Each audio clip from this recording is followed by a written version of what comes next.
வேளையிலப்பா நீர் எங்கள் மத்தியிலே இறங்கி வந்திருக்கிறீர் ஆண்டவரே. அதற்காக உமக்கு நன்றியோடு உம்மை ஸ்தோத்தரிக்கிறோம் அப்பா. இன்றைக்கும் அப்பா எங்கள் ஆண்டவராகிய தேவனாகிய இயேசு கிறிஸ்துவினுடைய பிறப்பை நாங்கள் கொண்டாடுவதற்காகப்பா இயேசுவே நீர் எங்களை ஒன்று கூட்டி சேர்த்தீர். அதற்காக உமக்கு நன்றியோடு ஸ்தோத்தரிக்கிறோம். நன்றி சொல்லுவோம். கரங்களை தட்டி கொண்டு தேவனுக்கு நன்றி சொல்லுவோம். இந்த நாளுக்காக நம் தேவனுக்கு நன்றி செலுத்துவோமா. இயேசுவே இந்த விசேஷித்த நாளில உம்மை மகிமைப்படுத்தும்படிக்காக இயேசுவே சந்தோஷமாகப்பா உம்மை உயர்த்தும்படிக்காகப்பா ஆனந்த களிப்புடன் அப்பா உம்மை ஆராதிக்கும்படிக்காகப்பா நீர் எங்களை ஒன்று கூட்டி சேர்த்தீர். அதற்காக உமக்கு நன்றி அப்பா. நீர் எங்கள் மத்தியிலே இறங்கி வந்திருக்கிறீரப்பா. எங்கே 2-3 பேரை நாமத்தினாலே கூடியிருக்கிறார்களோ அங்கே நான் இறங்கி வருவேன் என்று சொன்ன எங்கள் அன்பான இயேசுவே நீர் எங்கள் மத்தியிலே இறங்கி வந்திருக்கிறீரப்பா. அதற்காக உமக்கு நன்றியோடு ஸ்தோத்தரிக்கிறோம் அப்பா. ஹல்லேலூயா ஹல்லேலூயா.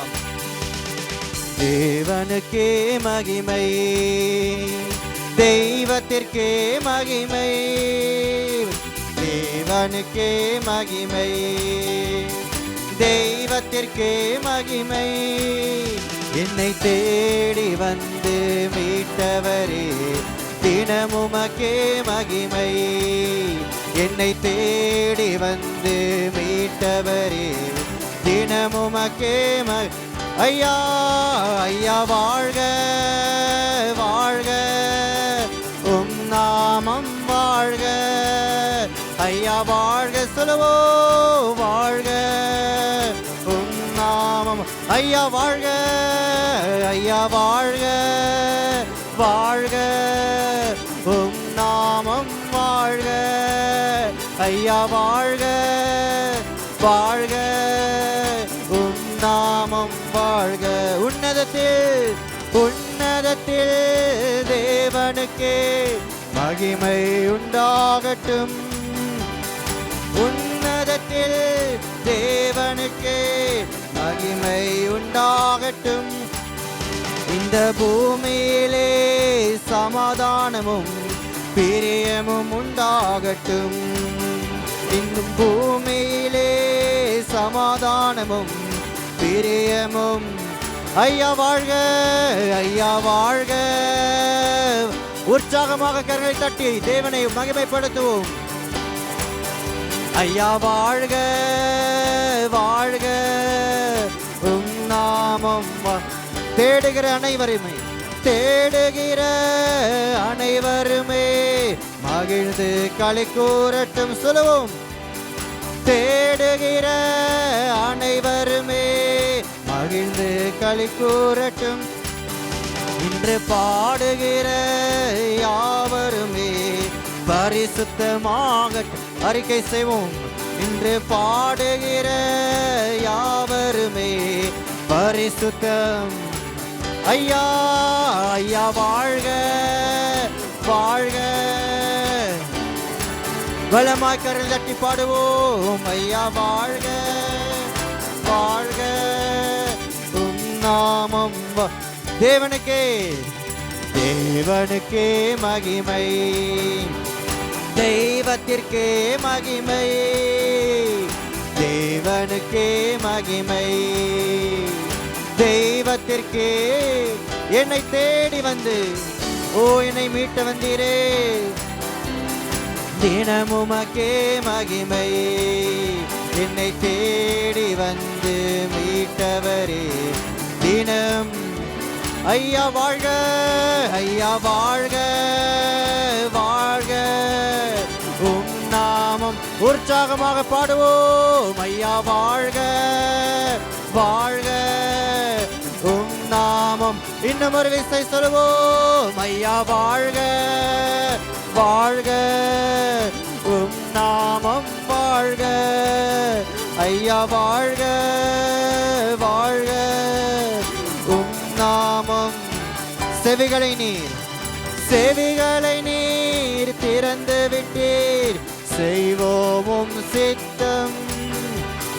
செவிகளை நீர் திறந்து விட்டீர், செய்வோமும் சித்தம். இந்த புவிதனிலே உம் விருப்பம் பூரணமாகட்டுமே.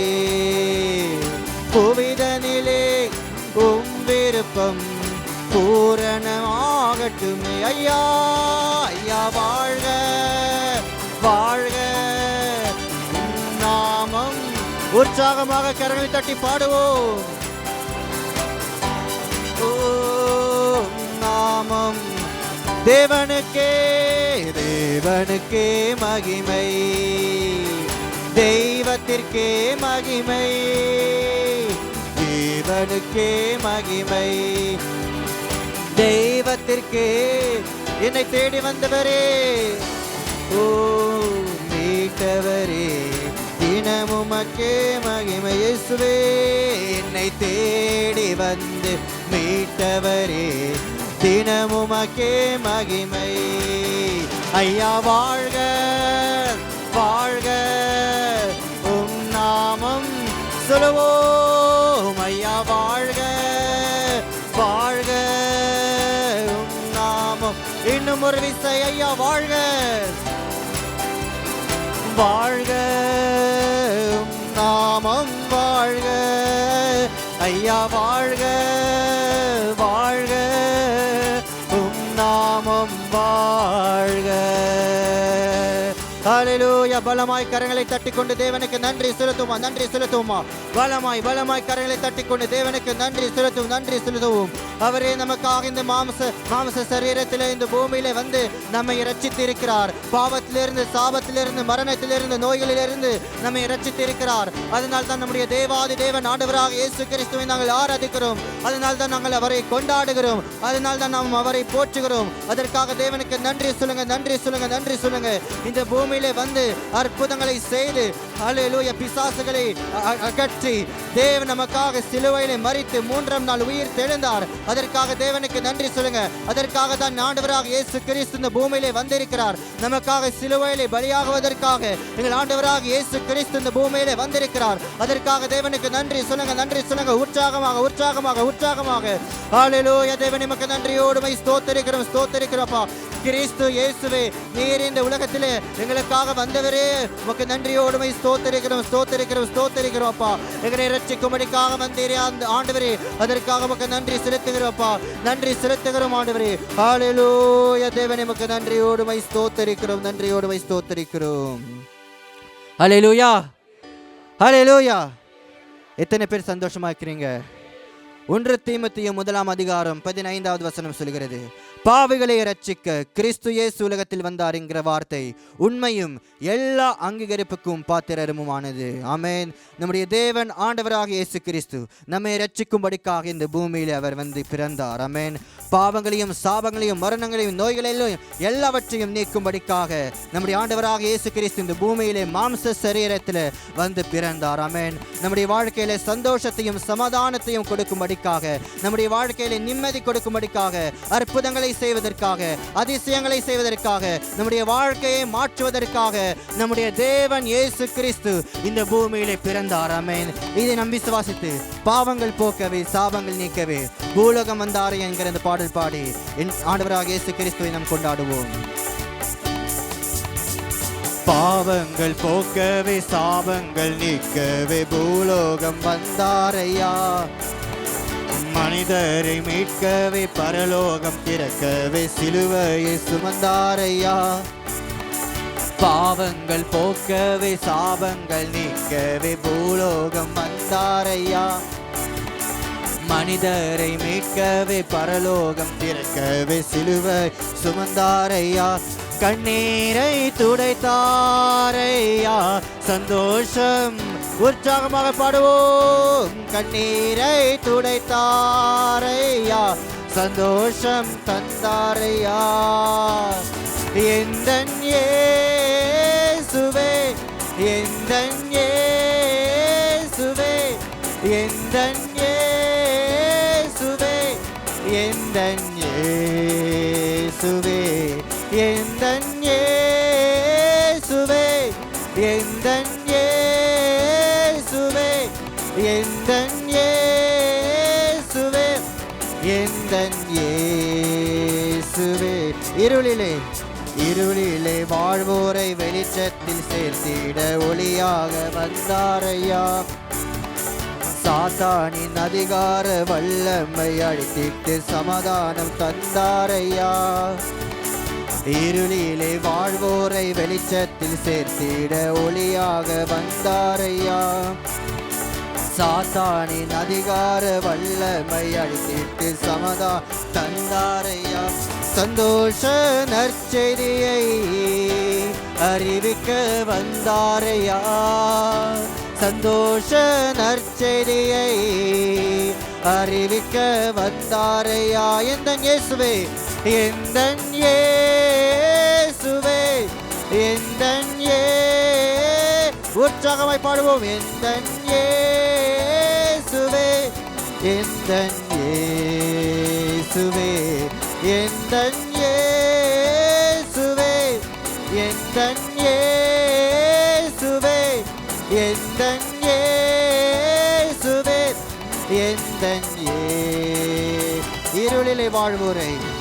இருளிலே வாழ்வோரை வெளிச்சத்தில் சேர்த்திட ஒளியாக வந்தாரையா. சாத்தானின் அதிகார வல்லமை அடித்திட்டு சமாதானம் தந்தார். அறிக்கை செய்வோம். இருளிலே வாழ்வோரை வெளிச்சத்தில் சேர்த்திட ஒளியாக வந்தாரையா. சாத்தானின் அதிகார வல்லமை அழித்திட்டு சமாதானம் தந்தாரையா. சந்தோஷ நற்செய்தியை அறிவிக்க வந்தாரையா. சந்தோஷ நற்செய்தியை அறிவிக்க வந்தாரையா. எந்தன் இயேசுவே, எந்தன் இயேசுவே, எந்தன் இயேசுவே, எந்தன் இயேசுவே, எந்தன் இயேசுவே, எந்தன் இயேசுவே, எந்தன் இயேசுவே, எந்தன் இயேசுவே. தங்கத்தை கேட்கவில்லை, வைரத்தை கேட்கவில்லை, உள்ளத்தை கேட்டாரையா. ஆஸ்தியை கேட்கவில்லை, அந்தஸ்தை கேட்கவில்லை, உள்ளத்தை சொல்லுவோம். தங்கத்தை கேட்கவில்லை, வைரத்தை கேட்கவில்லை, உள்ளத்தை கேட்டாரையா. ஆஸ்தியை கேட்கவில்லை, அந்தஸ்தை கேட்கவில்லை, உள்ளத்தை கேட்டாரையா. உன்னை தேடி வந்தாரையா.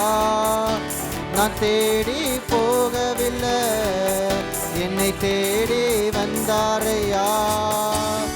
எங்கள் இயேசுவே, எந்தன் இயேசுவே, எங்கள் இயேசு, எந்தன் இயேசுவே,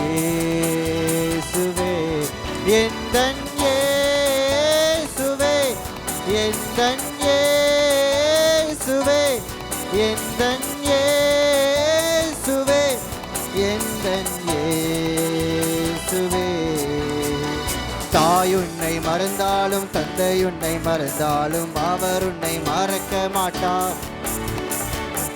உன்னை மறந்தாலும் உற்றார் உன்னை மறந்தார் அவர் உன்னை மறக்க மாட்டார். தாய் உன்னை மறந்தாலும் தந்தை உன்னை மறந்தாலும் அவர் உன்னை மறக்க மாட்டார். நண்பர் உன்னை மறந்தாலும் உற்றார் உன்னை மறந்தால் அவர் உன்னை மறக்க மாட்டார். கரம் பிடித்து நடத்திடுவார், கண்மலை மேல் நிறுத்திடுவார். கரம் பிடித்து நடத்திடுவார், நிறுத்திடுவார். எங்கள் எந்தன் இயேசுவே, எந்தன் இயேசுவே, எந்தன் இயேசுவே, எந்தன் இயேசுவே, எந்தன் இயேசுவே, எந்தன் இயேசுவே, எந்தன் பாவங்கள் போக்கவே, பாவங்கள் போக்கவே, சாபங்கள் நீக்க பூலோகம் வந்தாரையா. மனிதரை மீட்கவே பரலோகம் திறக்க சிலுவையை சுமந்தாரையா. பாவங்கள் போக்கவே சாபங்கள் நீக்கவே பூலோகம் சொல்லுவோம். மனிதனை மீட்கவே பரலோகம் திறக்கவே சிலுவையை சுமந்தாரையா. கண்ணீரை துடைத்தாரையா, சந்தோஷம் தந்தாரையா. கண்ணீரை துடைத்தாரையா, சந்தோஷம் தந்தாரே. எந்தன் இயேசுவே, எந்தன் இயேசுவே, எந்தன் இயேசுவே, எந்தன் இயேசுவே, எந்தன் இயேசுவே, எந்தன் இயேசுவே, எந்தன் இயேசுவே, எந்தன் இயேசுவே, எந்தன் இயேசுவே.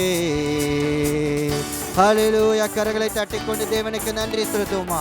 ஹல்லேலூயா. தேவன் நமக்கு நன்றியோடு ஸ்தோத்திரிக்கிறோம்ப்பா. பாவங்களை நீக்கும்படிக்காக ஆண்டவரே நீர் இந்த பூமியிலே வந்திருக்கிறீரே இயேசுவே, அதற்காக உமக்கு நன்றியோடு ஸ்தோத்திரிக்கிறோம்ப்பா. நீர் இந்த பூமியில எங்களுக்காக வந்தீரே, அதற்காக உமக்கு நன்றி அப்பா. அப்பா நீர் அப்ப இந்த பூமியிலே வந்து எங்களுக்காக கல்வாரி சிலுவையில மரித்தீரே ஆண்டவரே, அதற்காக உமக்கு நன்றியோடு ஸ்தோத்திரிக்கிறோம் அப்பா. ஹல்லேலூயா. எல்லா சாத்தானுடைய அதிகாரங்களை அப்ப நிர்மூலமாக்கும்படிக்காக இயேசுவே நீர் இந்த பூமியிலே வந்திருக்கிறீரே ஆண்டவரே, அதற்காக உமக்கு நன்றியோடு ஸ்தோத்திரிக்கிறோம் இயேசுவே. உமக்கு நன்றியோடு ஸ்தோத்திரிக்கிறோம் அப்பா. நீரே பெரியவர் ஆண்டவரே, நீரே மகத்துவம் உள்ளவர் ஆண்டவரே, நீரே துதிக்க பாத்திரர் ஆண்டவரே, நீரே அதிசயம் உள்ளவர் ஆண்டவரே, அதற்காக உமக்கு நன்றி அப்பா. கரங்களை தட்டி கொண்டு தேவனுக்கு நன்றி சொல்லுவோம், நன்றி சொல்லுவோம், நன்றி சொல்லுவோம். ஹல்லேலூயா. தேவனே உமக்கு நன்றியோடு ஸ்தோத்திரிக்கிறோம். உற்சாகமாக தேவனுக்கு நன்றி சொல்லுவோம், நன்றி சொல்லுவோமா. எங்களுடைய மீறுதல்கள் மன்னிக்கும்படிக்காக இயேசுவே இந்த பூமியிலே நீர் எங்களுக்காக வந்தீரே, அதற்காக உமக்கு நன்றி அப்பா. நன்றியோடு ஸ்தோத்திரிக்கிறோம் அப்பா. பரிசுத்தரே உமக்கு நன்றியோடு ஸ்தோத்திரிக்கிறோம் அப்பா. ஹல்லேலூயா. தேவனே உமக்கு நன்றியோடு ஸ்தோத்திரிக்கிறோம். ஹல்லேலூயா. ஏசாயா 10:6 சொல்கிறது, நமக்கு ஒரு பாலகன் பிறந்தார், நமக்கு ஒரு குமாரன் கொடுக்கப்பட்டார், கர்த்தத்துவம் அவர் தோள்களின் மேல் இருக்கும், அவர் நாமம் அதிசயமானவர், ஆலோசனை கர்த்தா, வல்லமை உள்ள தேவன், நித்திய பிதா, சமாதான பிரபு என்னப்படும். ஆமென். நம்முடைய தேவன் ஆண்டவராக இயேசு கிறிஸ்து வல்லமை உள்ள தேவனாய் இருக்கிறார். ஆமென். அவரே சிங்காசனத்தில் வீற்றிருக்கிறவராய் இருக்கிறார். ஆமென். ஆனால் நம்மை மீட்கும்படிக்காக, நம்மை ரட்சிக்கும்படிக்காக, தேவனுடைய அன்பையை வெளிப்படுத்துவதற்காக அவரே சிங்காசனத்தை விட்டு இந்த பூமியிலே மாம்ச சரீரத்தில் பிறந்தார். இதை நாம் விசுவாசித்து, இதை நாம் பாடலாக பாடி ஆண்டவராக இயேசுவை நாம் உயர்த்துவோம். சிங்காசனம் விட்டிறங்கி நம் தாழ்வில் நம்மில் அன்பு கூர்ந்து, சிங்காசனம் விட்டிறங்கி நம் தாழ்வில் நம்மில் அன்பு கூர்ந்து, தூக்கினாரே செற்றி நின்று உயர்த்தினாரே கண்மலை மீது, தூக்கினாரே செற்றி நின்று உயர்த்தினாரே கண்மலை மீது. இயேசுவின் அன்பு அற்புதம் அற்புதமே, ஓ என் நேசரின் அன்பு என்றென்று மாறாததே. இயேசுவின் அன்பு அற்புதம் அற்புதமே, ஓ என் நேசரின் அன்பு என்றென்று மாறாததே. என் குற்றங்கள் யாவையும் நீக்கிடவே என்னிடத்தை அறிக்கை செய்வோம். என் குற்றங்கள் யாவையும் நீக்கிடவே என்னிடத்தை அவர் ஏற்றுக்கொண்டார். என் மீறுதல்கள் அவர் மன்னித்தாரே, என் நோய்கள் எல்லாம் குணமாக்கினாரே. என் மீறுதல்கள் அவர் மன்னித்தாரே, என் நோய்கள் எல்லாம் குணமாக்கினாரே. இயேசுவின் அன்பு அற்புதம் அற்புதமே, ஓ என் நேசரின் அன்பு என்றென்று மாறா. கரங்களை தட்டி பாடுவோம். இயேசுவின் அன்பு அற்புதம் அற்புதமே, ஓ என் நேசரின் அன்பு என்றென்று மாறாததே. பிதாவோடு என்னை சேர்த்திட்டாரே புத்திர சுவிகாரம் சொல்லுவோம். பிதாவோடு என்னை சேர்த்திட்டாரே புத்திர சுவிகாரம் தந்திட்டாரே எனக்காகவே யாவையுமே செய்து முடித்திட்டார் சிலுவையிலே எனக்காகவே யாவையுமே செய்து முடித்திட்டார் சிலுவையிலே. இயேசுவின் அன்பு அற்புதம் அற்புதமே. ஓ என் நேசரின் அன்பு என்றென்று மாறால் உற்சாகமாய். இயேசுவின் அன்பு அற்புதம் அற்புதமே. ஓ என் நேசரின் அன்பு என்றென்று மாறாத நன்மையினால் திருப்தியாக்குகிறார் இரக்கங்களால். அறிக்கை செய்வோமா? இரக்கங்களால் முடி சூட்டு கழுகை போல புது பலன் கொண்டு உயர பறந்திட செய்கின்றாரே. கழுகை போல புது பலன் கொண்டு உயர பறந்திட செய்கின்றாரே. இயேசுவின் அன்பு அற்புதம் அற்புதமே. ஓ என் நேசரின் அன்பு என்றென்று மாறாததே. இயேசுவின் அன்பு அற்புதம் அற்புதமே. ஓ என் நேசரின் அன்பு என்றென்று மாறா. சிங்காசனம் சிங்காசனம் விட்டிறங்கி நம் தாழ்வில் நம்மில் அன்பு கூர்ந்து. சிங்காசனம் விட்டிறங்கி நம் தாழ்வில் நம்மில் அன்பு கூர்ந்து தூக்கினாரே.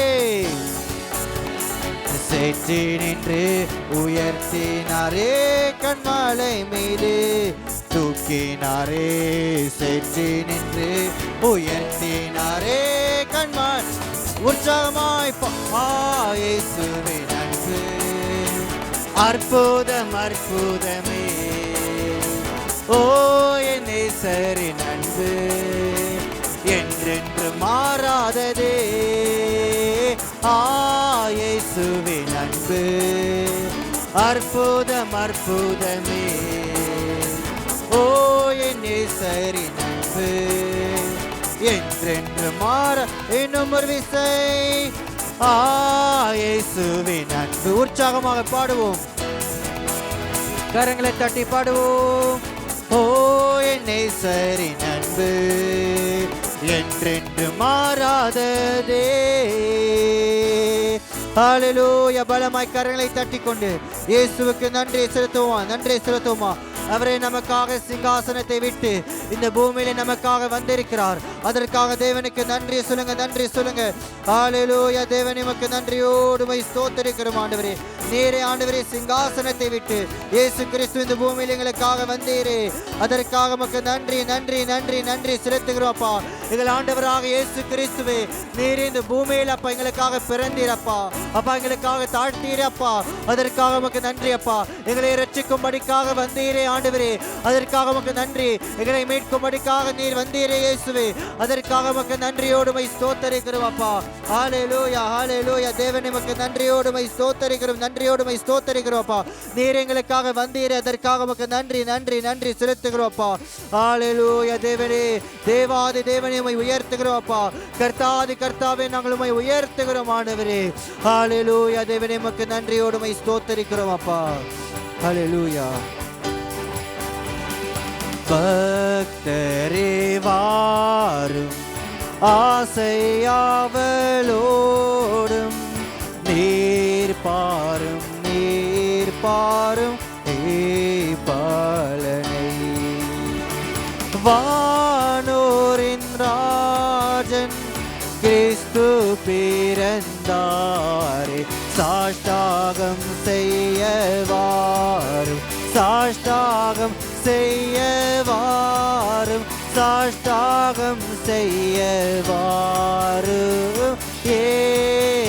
சாஷ்டாகம் சாஷ்டாகம் செய்ய வாரும் சாஷ்டாகம் செய்ய வாரும் சாஷ்டாகம் செய்ய வாரும் பக்தரே வாரும் பக்தரே வாரும் ஆசையாவலோடும் நீர் பாரும் நீர் பாரும் பாலனை வானோரின் ராஜன் கிறிஸ்து பிறந்தாரே சாஷ்டாகம் செய்ய வாரும் சாஷ்டாகம் செய்ய வாரும் சாஷ்டாகம் செய்ய வாரும் சாஷ்டாகம் சாஷ்டாகம் செய் கரங்களை தட்டி பாடுவோம் சாஷ்டாகம் செய்ய வாரும் சாஷ்டாகம் செய்ய வாரும் இயேசுவை தேவாதி தேவா ஜோதியில் ஜோதி மானிட தன்மை நீர் தேருத்திலே தேவகுமாரன் ஒப்பில்லாத மைந்தன் சாஷ்டாகம் செய்ய வாரும் சாஷ்டாகம் செய்ய வாரும் சாஷ்டாகம் செய்ய வாரும் சாஷ்டாகம் சாஷ்டாகம் செய்ய வாரும் சாஷ்டாகம் செய்ய வாரும் சாஷ்டாகம் செய்ய வாரும் இயேசுவே வேலோகத்தாரே மாகம்பீரத்தோடு ஜென்மனர் செய்தி போற்றுமே விண்ணில் கர்த்தானீர் மாமகிமை ஏற்பீர் சாஷ்டாகம் செய்ய வாரும் சாஷ்டாகம் செய்ய வாரும் சாஷ்டாகம் செய்ய வாரும் சாஷ்டாகம் சாஷ்டாகம் செய்ய வாரும் சாஷ்டாகம் செய்ய வாரும் சாஷ்டாகம் செய்ய வாரும் இயேசுவை இயேசுவே வாழ்க இன்று ஜென்மித்தீரே புகழும் ஸ்துதியும் உண்டாகவும் தந்தையின் வார்த்தை மாம்சம் மானார் பாரும் சாஷ்டாகம் செய்ய வாரும் சாஷ்டாகம் செய்ய வாரும் சாஷ்டாகம் செய்ய வாரும் இயேசுவை சாஷ்டாகம் செய்ய பாடுவோமா சாஷ்டாகம் செய்ய வாரும் சாஷ்டாகம் செய்ய வாரும் பக்தரே பக்தரே வாரும் ஆசையாவலோடும் நீர் பாரும் பாலனை வானோரின் ராஜன் கிறிஸ்து பிறந்தாரே சாஷ்டாகம் செய்ய வாரும் சாஷ்டாகம் செய்ய வாரும் சாஷ்டாகம் செய்ய வாரும் இன்னும் ஒரு விசையே சாஷ்டாகம் செய்ய வாரும் சாஷ்டாகம் செய்ய வாரும் சாஷ்டாகம் செய்ய வாரும் இயேசுவை பலமாய் கரங்களை தட்டிக்கொண்டு தேவனுக்கு நன்றி செலுத்துவோமா, நன்றி செலுத்துவோமா. தேவாதி தேவனே உம்மை உயர்த்துகிறோம் அப்பா, உம்மை உயர்த்துகிறோம் அப்பா.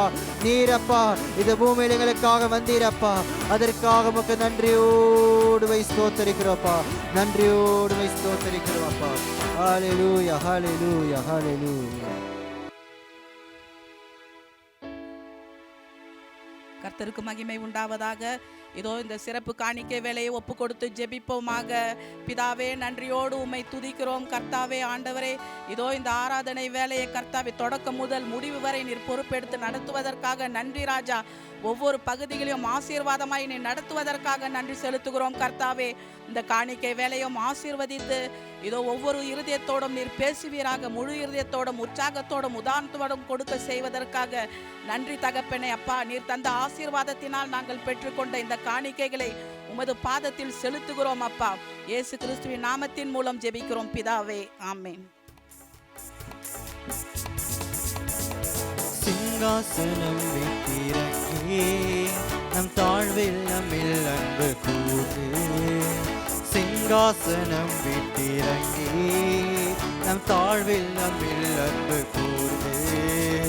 தூக்கினாரே சென்று நின்று உயர்த்தினாரே கண்மலை மீது. தூக்கினாரே சென்று நின்று உயர்த்தினாரே கண்மலை மீது. இயேசுவின் அன்பு அற்புதம் அற்புதமே. ஓ என் நேசரின் அன்பு என்றென்று மாறாததே. இயேசுவின் அன்பு அற்புதம் அற்புதமே. ஓ என் நேசரின் அன்பு என்றென்று மாறாததே. பிதாவே, நன்றி செலுத்துகிறோம். இதோ கொடுத்த ஒவ்வொரு கரங்களையும் நீர் ஆசீர்வதிப்பதற்காக நன்றி ராஜா. இதோ ஆவிக்குரியான வாழ்க்கையிலும் கர்த்தாவே, உலக ஆசீர்வாதத்திலும் நீர் இரட்டிப்பாக பெருக செய்வதற்காக நன்றி ராஜா. ஒவ்வொருவருக்கும் நல்ல பலத்தையும் சுகத்தையும் தந்து நீர் ஆசீர்வதிப்பதற்காக நன்றி ராஜா. ஒவ்வொரு குடும்பங்களிலும் சமாதானம் இறங்குவதற்காக நன்றி ராஜா. தெய்வீக ஞானத்தினால் நீர் நிரப்புவதற்காக நன்றி செலுத்துகிறோம் ராஜா. நீர் நல்லவர், சர்வ வல்லவர் என்று உம்மை போற்றி துதிக்கிறோம் கர்த்தாவே. இயேசு கிறிஸ்துவின் நாமத்தின் பேராலே ஜெபிக்கிறோம் பிதாவே, ஆமென். ஹல்லேலூயா. எல்லாரும் எழுந்து நின்று சில விண்ணப்பங்களுக்காக எல்லோரும் கூடி ஜெபிப்போம். நன்றி அப்பா தகப்பனே. இந்த வேளையில் தகப்பனே எங்களை ஒன்று கூட்டிய கிருபைக்காக நன்றி செலுத்துகிறோம் ஆண்டே தகப்பனே அப்பா. இந்த திருவிருந்தில் ஆண்டரை பங்கு பெற செய்த கிருபைக்காக நன்றி தகப்பனே அப்பா. இந்த இடத்தில் ஆண்டரை எங்களை கூட்டி வந்து சேர்த்த கிருபைக்காக நன்றி தகப்பனே அப்பா. இந்த இடம் முழுவதும் நிரம்பி வழிய செய்த கிருபைக்காக நன்றி அப்பா தகப்பனே அப்பா. இந்த இடம் முழுவதும் ஆண்டரை நம்முடைய ரத்தத்தை தெளித்து ஜபிக்கிறோம் ஆண்டே தகப்பனே அப்பா. நீரே சர்வ வல்லவரியா தகப்பனே அப்பா. நீர் அப்படியா செய்கிறதுக்காக நன்றி செலுத்துகிறோம், நன்றி செலுத்துகிறோம் ஆண்டதானே அப்பா. நீரே சர்வ வல்லவரியா தகப்பனே அப்பா. சகலது நீரை பொறுப்படுத்தி நடத்துவீராக தகப்பனே அப்பா. அற்புதமாக எங்களை கொண்டு வந்து சேர்த்திருக்கிறீரே தகப்பனே அப்பா. ஆண்டவரே, நீரே நல்லவரும் வல்லவருமாக இந்த எங்களை நடத்தி கொண்டு வர கிருபைக்காக நன்றி அப்பா, நன்றி அப்பா தகப்பனே அப்பா. எல்லா இக்கட்டிலும் ஆண்டவரே எங்களை சுக பலத்தோடு ஆண்டவரே தகப்பனே அப்பா இந்த இடத்தில் கொண்டு வந்து சேர்த்திருக்கிறீரே, அதற்காக நன்றி தகப்பனே அப்பா. அற்புதமாக இன்னென்ன தேவைகளுக்காக வந்திருக்கிறோம் ஆண்டவரே, எல்லா தேவைகளை நீர் அறிந்து ஆண்டு தகப்பனே அப்பா அதை யாவையும் ஆண்டவரே செய்து முடிக்கிற வல்லமை உள்ள தேவனாய் இருக்கிற தகப்பனே அப்பா. அப்படியே நீ செய்யறதுக்காக நன்றி செலுத்துகிறோம், நன்றி செலுத்துகிறோம் ஆண்டவரே தகப்பனே அப்பா. நீரே சர்வ வல்லவரியா தகப்பனே. இந்த இடம் முழுவதும் இந்த சபை முழுவதும் ரத்தமாய் தெளிக்கிறோம் தகப்பனே அப்பா. அற்புதமாய் நடத்துகிற தேவனுக்கு நன்றி அப்பா, நன்றி அப்பா தகப்பனே அப்பா. இந்த வேளையப்பா உமக்கு நன்றி, நன்றி அப்பா தகப்பனே. இந்த புதிய நாளில் ஆண்டு தகப்பனே எங்களுக்கு புது கிருபையை தந்து கொண்டு நடக்கிறதுக்காக நன்றி அப்பா, நன்றி அப்பா தகப்பனே அப்பா. சகலது நீரை பொறுப்படுத்த நடத்தீராக சர்வருடைய இயேசுவின் நாமத்தில் வேண்டியிருக்கிறேன் ஜீவனுள்ள நல்ல பரலோக பிதாவே, ஆமேன், ஆமேன். இந்த வேளையில் சகோதரியோடு எல்லோரும் கூடி ஜெபிப்போம். சபையில் உள்ள குடும்பங்களையும் அண்மையின் ஊடாக கலந்து கொள்கிற எல்லா குடும்பங்களையும் நிறைவாக ஆசீர்வதித்து கேட்டு ஜெபிப்போம். எல்லோரும் கூடி ஜெபிப்போம். என் நாமத்தை பிரசாப்படுத்தும் எந்த ஸ்தானத்திலும் கடந்து வந்து உங்களை ஆசீர்வதிப்பேன் என்று சொன்ன நல்ல தகப்பனே அப்பா. இந்த இடத்திலுமையா நீங்கள் எழுந்தனத்துக்காக நான் நன்றி செலுத்துகிறேன் தகப்பனே. ஆண்டவரே ராஜாவே, எங்கள் ஆண்டவரே குடும்பங்களை தலைக்க பண்ணுகிற தேவன் நீரப்பா. ஆண்டவரே, எங்கள் குடும்பங்களை நீங்கள் தலைக்க பண்ணும்படியாய் நான் செபிக்கிறேன் ஆண்டவரே அப்பா. ஆண்டவரே, திருமண பாக்கியத்தை கொடுத்து ராஜா எங்கள் ஒவ்வொரு குடும்பங்களை நீங்கள் தலைக்க பண்ணும்படியாய் நான் செபிக்கிறேன். விசேஷமாய் அப்பா ஒவ்வொரு வாலிப பிள்ளைகளையும் ஆண்டவரே ஐயா உங்கள் விழாவிலே வடிந்த இரத்தத்தினாலே நான் ஆசீர்வதிக்கிறேன் ஆண்டவரே. உங்கள் இரத்தத்தினாலே நாங்கள் ஐயா திருமண வயதில் இருக்கிற பிள்ளைகளை ஆசீர்வதிக்கிறேன் ஆண்டவரே. அவர்களை நீங்கள் தொட்டும்படியாய் ஜெபிக்கிறேன் அப்பா. ஏற்ற துணைகளை கொண்டு வந்து ராஜா குடும்பங்களை நீங்கள் தழைக்க செய்யும்படியாய் ஜெபிக்கிறேன் அப்பா. கிறிஸ்துவின் ராஜ சுவிசேஷ சபையிலே ஒரு ஆவிக்குரிய சந்ததிகளை உருவாக்கும்படியாய் ஜெபிக்கிறேன் அப்பா. உமக்கு இது லேசான காரியம் ஆண்டவரே. என் தெய்வம் நீங்கள் சொல்ல ஆகும் அப்பா. நீங்கள் கட்டளையிட நிற்கும் ஆண்டவரே. ஐயா திருமணத்துக்கு தேவையான நேரான வழியிலே ராஜா ஒவ்வொரு குடும்பங்களை நீங்கள் நடத்தும்படியாய் ஜெபிக்கிறேன் அப்பா. ஆண்டவரே உங்க சமூகம் முன் செல்லும்படியாய் ஜெபிக்கிறேன் அப்பா. நீங்களே குடும்பங்களிலே ஐயா ஆண்டவரே இந்த ஆண்டிலும் ஆண்டவரே வருகிற புதிய ஆண்டிலும் இயேசப்பா ஆண்டவரே திருமண பாக்கியங்களை ஆண்டவரே நீங்கள் கட்டவிழ்க்கும்படியாய் ஜெபிக்கிறேன். தடைகளிலே அசைவாடும்படியாய் ஜெபிக்கிறேன். தடைகளை உடைக்கும் தேவன் நீரப்பா. ஒவ்வொரு பிள்ளைகளின் வாழ்க்கையிலும் நீங்கள் அசைவாடும்படியாய் ஜெபிக்கிறேன். அப்படியாய் திருமண பாக்கியத்தை நீங்கள் தலைக்க பண்ணுவதற்காக நன்றி. இன்னுமாய் ஆண்டவரே ராஜா ஐயா கற்பத்தின் கனி கர்த்தரால் வரும் சுதந்திரம் அப்பா. கற்பத்தின் கனிகளை கொடுத்து நீங்கள் ஆசீர்வதிக்கும்படியாய் ஜெபிக்கிறேன் அப்பா. ஆண்டவரே தகப்பனே மலடும் தேசத்தில் இருப்பது என்று சொன்னீங்களே அதே போலப்பா ஆண்டவரே தகப்பனே ஒவ்வொரு பிள்ளைகளின் கற்பத்தின் கனிகளை ஆசீர்வதித்து தலைக்க பண்ணும்படியாய் ஜெபிக்கிறேன் அப்பா. குடும்பங்களிலே ராஜா உங்கள் சமாதானம் நதியை போல் பரவும்படியாய் ஜெபிக்கிறேன். உங்கள் அன்பின் அக்கியம் கடந்து வரும்படியாய் ஜெபிக்கிறேன். குடும்பமாய் உம்மை தேடுகிற குடும்பங்களாய் ஒவ்வொரு குடும்பங்களை நீங்கள் தலைக்க பண்ணும்படியாய் ஜெபிக்கிறேன் ஐயா தகப்பனே. கிறிஸ்துவின் ராஜ சுவிசேஷ சபையிலே குடும்பமாய் வந்து ராஜா உங்கள் அன்பின் அக்கியத்தை உங்கள் சமாதானத்தையும் சந்தோஷத்தையும் பெற்று ராஜா ஆண்டவரை நிலைத்திருந்து கனி கொடுத்து ராஜா ஐயா ஆண்டவரை கட்டப்பட தலைக்கப்பட நான் ஜெபிக்கிறேன் ஆண்டவரே. என் இயேசப்பா நீங்க அப்படி செய்யறதுக்காக நன்றி நன்றி ஐயா. எங்கள் பொருளாதாரங்களை நீங்கள் தலைக்க செய்யும்படியாய் ஜெபிக்கிறேன் ஆண்டவரே. கர்த்தரின் ஆசீர்வாதமே ஐஸ்வர்யத்தை தரும் ஆண்டவரே. அதனோடு நீங்கள் வேதனை கூட்ட மாட்டீர் ஆண்டவரே. தகப்பனே இந்த சிலுவையிலே நீங்கள் ஆண்டவரே ஏழ்மை ஆனீரே எங்களை செல்வந்தராக்கின தேவன் ஆண்டவரே. சிங்க குட்டிகள் தாட்சி அடைந்து பட்டினியாய் கிடக்கும் உங்கள் ஆண்டவரை எங்கள் ஆண்டவரை தேடுவதற்கு ஒருபோதும் குறைவில்லை இயேசப்பா. எங்கள் ஒவ்வொரு குடும்பங்களையும் நீங்க தலைக்க செய்வதற்காக நன்றி. இந்த கிறிஸ்துவின் ராஜ சுவிசேஷ சபையிலே ஐயா தலைத்த குடும்பங்களாய் விருத்தி அடைந்த குடும்பங்களாய் ஒவ்வொரு குடும்பங்களையும் நீங்கள் ஆசீர்வதிப்பதற்காக நான் நன்றி செலுத்துகிறேன் அப்பா. இன்னுமாய் அப்பா ஆண்டவரே இந்த கிறிஸ்துவின் ராஜ சுவிசேஷ சபையிலே கொடுத்த ஒவ்வொரு பிள்ளைகளுக்காக வருகிறேன் அப்பா. குடும்பங்களை கொடுத்த ஒவ்வொரு பிள்ளைகளையும் ஒவ்வொரு பெற்றோரும் நாங்கள் ஆசீர்வதிக்கிறோம் ஐயா. ஒளிவர் மர கண்டுகளாய் ஆசீர்வதிக்கிறோம் அப்பா. ஆண்டவரே கழுகுகளை போல புது பலன் அடைந்து ஐயா ஆண்டவரே ஓடத்தக்க பிள்ளைகளாய் ஒவ்வொரு பிள்ளைகளையும் ஒவ்வொரு பெற்றோரும் ஆசீர்வதிக்கிறோம் அப்பா. வலது புறதும் இடது புறதும் இடம் கொண்டு பெருக நாங்கள் ஆசீர்வதிக்கிறோம் அப்பா. இப்போது இருக்கிற பாக்கிலும் 1000 மடங்கு ஆசீர்வதிக்கிறோம் அப்பா. எங்கள் பிள்ளைகளை நீர் ஆசீர்வதியும் அப்பா.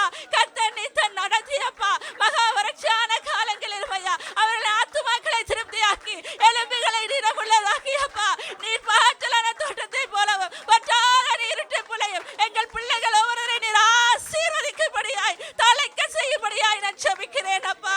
நீங்கள் அப்படி செய்யறதுக்காக நன்றி நன்றி அப்பா. இயேசுவின் மூலம் ஜெபிக்கிறேன் நல்ல பிதாவே. ஆமென். நன்றி அப்பா நன்றி அப்பா தகப்பனே. குடும்பங்களை தலைக்க பண்ணின கிருபைக்காக நன்றி செலுத்துகிறோம் மாட்டே தகப்பனே அப்பா. இந்த வேளையில் அப்பா பாலிய பிள்ளைகளை மாட்டே தோற்றத்துக்காக நன்றி செலுத்துகிறோம் மாட்டே அப்பா. அற்புதம் செய்து விட்டீர் அப்பா. அதிசயம் செய்து விட்டீர் ஐயா தகப்பனே அப்பா. அதற்காக நன்றி அப்பா நன்றி நன்றி அப்பா தகப்பனே. எங்கள் ஜெபங்களுக்கு ஆமென்றும் ஆமென் என்றும் பதில் கொடுத்ததுக்காக நன்றி செலுத்துகிறோம் இயேசுவின் நாமத்தினாலே.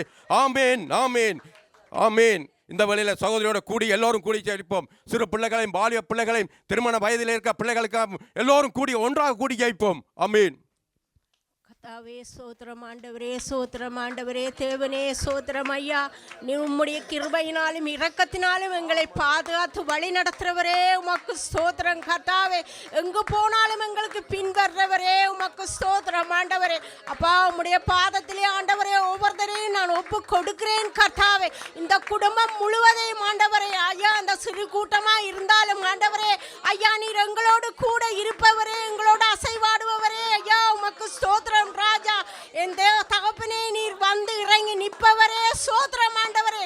எங்களை எல்லாரையும் பார்க்கிறவர் ஆண்டவரே ஐயா. நீங்கள் வழி நடத்தி இதுதான் பாதை என்று காட்டுறவர் ஆண்டவரே.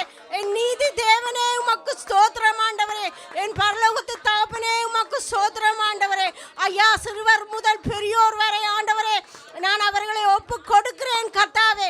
வாலிப பிள்ளைகள் ஒவ்வொருவரையும் ஆண்டவரே உம்முடைய கரத்திலே கொடுக்கிறேன் ராஜா. அந்த பிள்ளைகளோட தேவைகளை நீர் சந்தியும் ஆண்டவரே. ஐயா, என்ன தேவை என்றதை காட்டுங்க ஆண்டவரே. அவர்களோடு பணிந்து பேசுங்க ஆண்டவரே. அப்பா, அவர் ஞானமுள்ள பிள்ளைகளாய் மாறட்டும் ஆண்டவரே. நல்ல அப்பா அம்மாவோட சொல்லை கேட்டு ஆண்டவரே அவர்களுக்கு பணிவிடை செஞ்சு அப்பா அம்மாவோடு கூட இருந்து அப்பா அம்மாவோட கதைகளை கேட்டு ஆசீர்வதிக்க நான் ஜெபிக்கிறேன் ஆண்டவரே. அவர்கள் தேவைகளை சந்தியுங்க ஆண்டவரே. ஐயா, திருமணத்துக்காக காத்து கொண்டிருக்கிற ஒவ்வொரு பிள்ளைகளை உம்முடைய கரத்திலே ஒப்பு கொடுக்கிறேன் ஆண்டவரே. ஐயா, ஏற்ற துணையை நீர் காட்டுவீர் என்று நான் விசுவாசிக்கிறேன் கர்த்தாவே. நீர் வளப்படுத்தும் ஆண்டவரே. அப்பா தேவனே, எங்களோடு கூட இருப்பவரே, ஒவ்வொரு குடும்பங்களையும் ஆண்டவரே, சிறு பிள்ளைகளை ஆண்டவரே, அவர்களுக்கு நல்ல ஞானத்தையும் புத்தியை நீர் கொடுக்க கிருபை தாங்க ஆண்டவரே. அப்பா, நீர் வழி நடத்துங்க ஆண்டவரே. அவர்களோட கல்வியை ஆசீர்வதிங்க ஆண்டவரே. அவர்கள் கையிட்டு செய்கிற சின்ன சின்ன செயல்களை எல்லாம் நீர் காத்து கொள்ளுங்க ஆண்டவரே. ஐயா, அந்த குட்டித்தனமான குறும்புகளை எல்லாம் நீர் பார்த்து ஆண்டவரே அவர்களை ஆசீர்வதிங்க ஆண்டவரே. வழி நடத்துங்க ராஜா. என் தகப்பனும் தாயுமா இருக்கிறவரே, உங்களோட வலது கரத்தாலே அவர்களை அணைத்து காட்டி பிடித்து முத்தம் கொடுங்க ஆண்டவரே. என் இயேசு சுவாமி, ஐயா நீர் வந்து நிப்பீர் ஆண்டவரே. என் தேவன் நல்லவர் ராஜா. என் பரிசுத்தர், நீங்க நல்லவர் நல்லவர் நல்லவர், வாக்கு மாறாதவர். என் தேவனே, நீர் வாரும் ராஜா. நீர் அசைவாடுங்கப்பா. இந்த இடம் முழுவதிலும் இயேசுவின் நாமத்தில் ஜெபிக்கிறேன் நல்ல பிதாவே, ஆமென். ஆமென் ஆமென் ஆமென். நன்றி அப்பா, நன்றி அப்பா தகப்பனே. அப்படியா நீர் செய்து விட்டதுக்காக நன்றி அப்பா தகப்பனே. திருமண பிள்ளைகளுக்கு ஆண்டே அப்பா நீர் முன் குறித்து இருக்கிற திருமண வாழ்க்கை ஆண்டே தகப்பனே, இந்த வருஷம் ஆண்டே புது வருஷத்தில் ஆண்டே நிறைவேற்ற போறதுக்காக நன்றி செலுத்துகிறோம் ஆண்டே தகப்பனே. அப்பா, இந்த வேளையிலும் ஆண்டே சிறு பிள்ளைகளும் ஆண்டே ஆண்டே பெரியோர்கள் தகப்பனே அப்பா, பெரியோருக்கு கீழ்ப்படிந்து ஆண்டே தகப்பனே நடக்கிற பிள்ளைகளாய் நீரை பயன்படுத்தியதுக்காக நன்றி செலுத்துகிறோம் ஆண்டே தகப்பனே. அப்பா, நீர் அப்பா தகப்பனே ஆவி ஆத்மா சரீரம் ஆண்டே முழுவதும் ஆண்டே நம்முடைய கரத்திலே ஒப்பு கொடுத்து ஜெயிக்கிறோம் ஆண்டே தகப்பனே. சகலதை நீரை பொறுப்படுத்த நடத்தீராக சர்வருடைய இயேசுவின் நாமத்தில் வேண்டிக்கிறேன் ஜீவனுள்ள நல்ல பரலோக பிதாவே, ஆமேன் ஆமேன். இந்த வேளையில் சகோதரோடு எல்லாரும் கூடி ஜெயிப்போம். நகரங்களை ஒப்பு கொடுத்து எல்லோரும் கூடி ஜெபிப்போம். சபையில் இருக்கிற எங்க இந்த நகரத்திலிருந்து வருகிறார்களோ அவர்களையும் ஆண்டவரை இந்த வேளையில் அப்பா எல்லாரும் ஒப்பு கொடுத்து எல்லாரும் கூடி ஜெபிப்போம். நன்றி அப்பா. அன்பான பரலோக பிதாவே, இந்த நாளிலும் கோடி ஸ்தோத்திரம் நன்றி செலுத்துகிறோம் ஆண்டவரே. இந்த புதிய நாளுக்காக நன்றி செலுத்துகிறோம் ஆண்டவரே. இந்த ஆசீர்வதிக்கப்பட்ட நாளுக்காக நன்றி செலுத்துகிறோம் ஆண்டவரே. கர்த்தருடைய தயவு இருப்பதற்காக நன்றி செலுத்துகிறோம் ஐயா. ஆவியானவரே கர்த்தாவே, இந்த நாளில் உம்முடைய புறப்பையிட்டு ஆண்டவரே, இந்த நாளில் மகிழ்ச்சியின் நாளுக்காக நன்றி செலுத்துகிறோம் ஐயா. இந்த நாளில் கிருபையின் ஆவியை ஊட்டி கொண்டிருப்பதற்காக நன்றி செலுத்துகிறோம் ஐயா. இந்த நாளிலும் ஆண்டவரே நகரங்களை ஒப்பு கொடுத்து ஜெபிக்கிறேன் ஐயா. நகரங்களில் இருக்கிற ஆண்டவரே சத்துருவின் கிரியைகள் தாக்குதல்கள் எல்லாவற்றுக்கும் இயேசுவின் நாமத்தினாலே விலக்கி ஆண்டவரே பாதுகாக்கும்படியா ஜெபிக்கிறோம். இயேசுவின் ரத்தத்தை தெளிக்கிறோம் ஐயா. நகரங்களில் இருக்கிற ஒவ்வொரு குடியிருப்புகளுக்காக ஜெபிக்கிறோம் கர்த்தா. ஆவியானவரே நீர் ஆளுகை செய்யும்படியா ஜெபிக்கிறோம் ஐயா. ஆண்டவரே திருச்சபையின் குடும்பங்களுக்காக ஜெபிக்கிறேன் ஐயா. எந்தெந்த நகரங்களில் இருந்து வருகிறார்களோ ராஜா, அந்த நகரங்களை கர்த்தர் ஆசீர்வதித்து பாதுகாக்கும்படியா ஜெபிக்கிறோம் ஐயா. நகரங்களில் கர்த்தருடைய ஆவியானவர் அசைவாடும்படியா ஜெபிக்கிறோம் கர்த்தாவே. ஆவியானவரே துதிக்கிறோம் துதிக்கிறோம் நன்றி செலுத்துகிறோம் ஐயா. நகரங்களில் ஆண்டவரே கர்த்தாவே கர்த்தருடைய ஆளுகை உண்டாகும்படியா ஜெபிக்கிறோம். பாவத்திலும் சாபத்திலும் ஆண்டவரே இருக்கிற ஒவ்வொரு ஜனங்களும் மனம் திரும்பி ரட்சிக்கப்பட ஜெபிக்கிறோம் ஆண்டவரே. ஆவியானவரே துதிக்கிறோம், அசை பாடும்படியா ஜெபிக்கிறோம் கர்த்தாவே. எழுப்புதல் ஆவியை ஊட்டும்படியா ஜெபிக்கிறோம் ஐயா. பின்மாறி மலையை ஊட்டும்படியா ஜெபிக்கிறோம். தடைகளை நீக்குங்க ராஜா. ஆத்மா வருவதற்குரிய சகல தடைகளை நீக்கி ராஜா கர்த்தாவே. நீரை வழியா இருக்கிறீர் ராஜா. ஆவியானவரை ஒவ்வொருத்தரையும் பொறுப்படுத்து ராஜா. நீர் அழைத்து வரும்படியா ஜெபிக்கிறோம் ராஜா.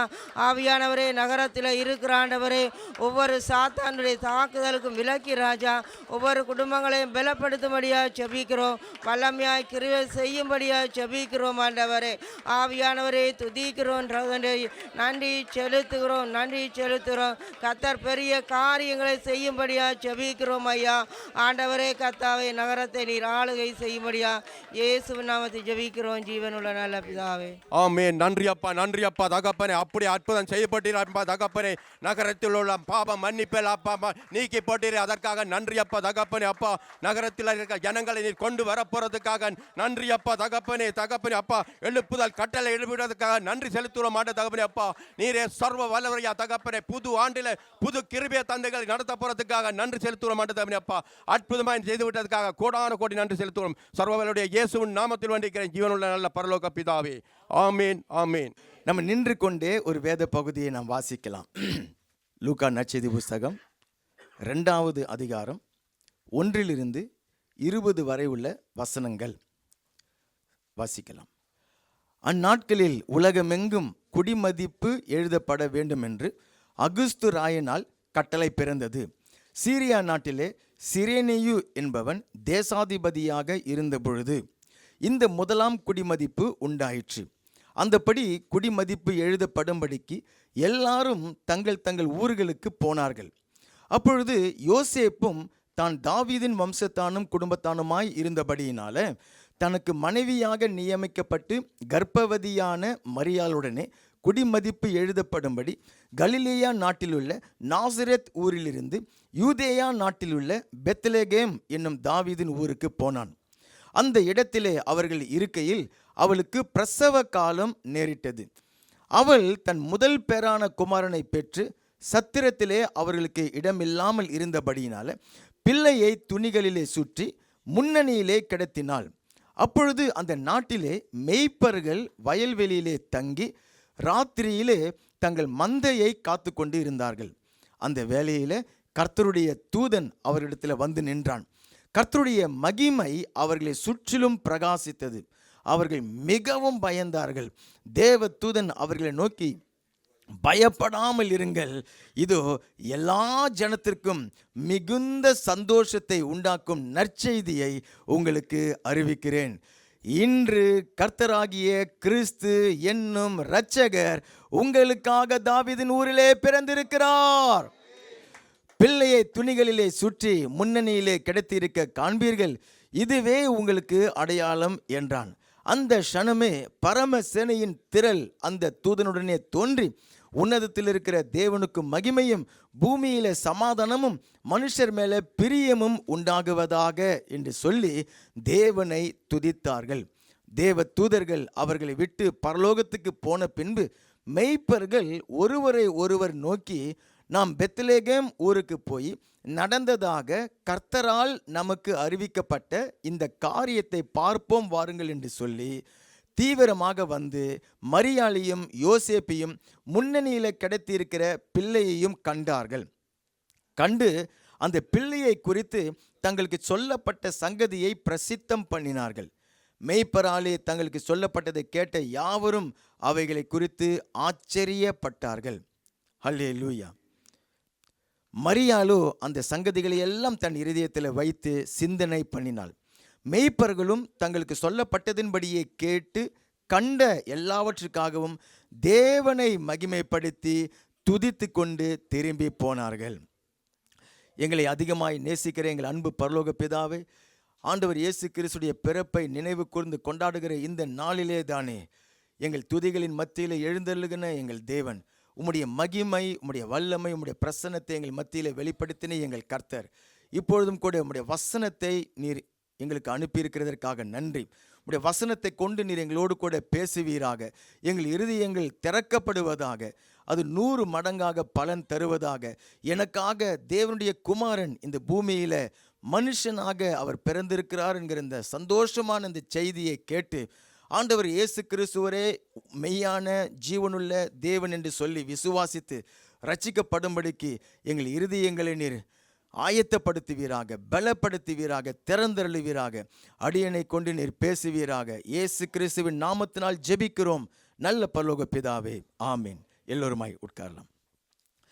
ஆண்டவரும் மீட்பெரும் இரட்சகருமாகிய இயேசு கிறிஸ்துவின் நாமத்தினால இந்த ஆண்டவர் இயேசு கிறிஸ்துடைய பிறப்பை நினைவு கூர்ந்து கொண்டாடுகிற இந்த விசேஷித்த சிறப்பு ஆராதனையில் உங்கள் ஒவ்வொருவரையும் கூட நாங்கள் வாழ்த்து வரவேற்கிறோம். ஆன்லைனில் இருந்து கொண்டு இந்த ஆராதனையில் பங்கு பெறுகிறவர்கள், பிற்பாடு இதை பார்க்கக்கூடியவர்கள் ஒவ்வொருவரையும் கூட நீங்கள் இருக்கிற இடத்துல தேவனுடைய மகிமை உங்களை சூழ்ந்து கொள்ளுவதாக. வாசிக்கப்பட்ட வேத பகுதி லூக்கா நற்செய்தி புஸ்தகம் 2வது அதிகாரத்தில் 1-20 வரை உள்ள இந்த வேத வசனங்களை நம்ம வாசித்தோம். அங்கே ஆண்டவராகிய இயேசு கிறிஸ்துடைய பிறப்பை நமக்கு பரிசுத்த ஆவியானவர் அங்கே எழுதி வைத்திருக்கிறார்.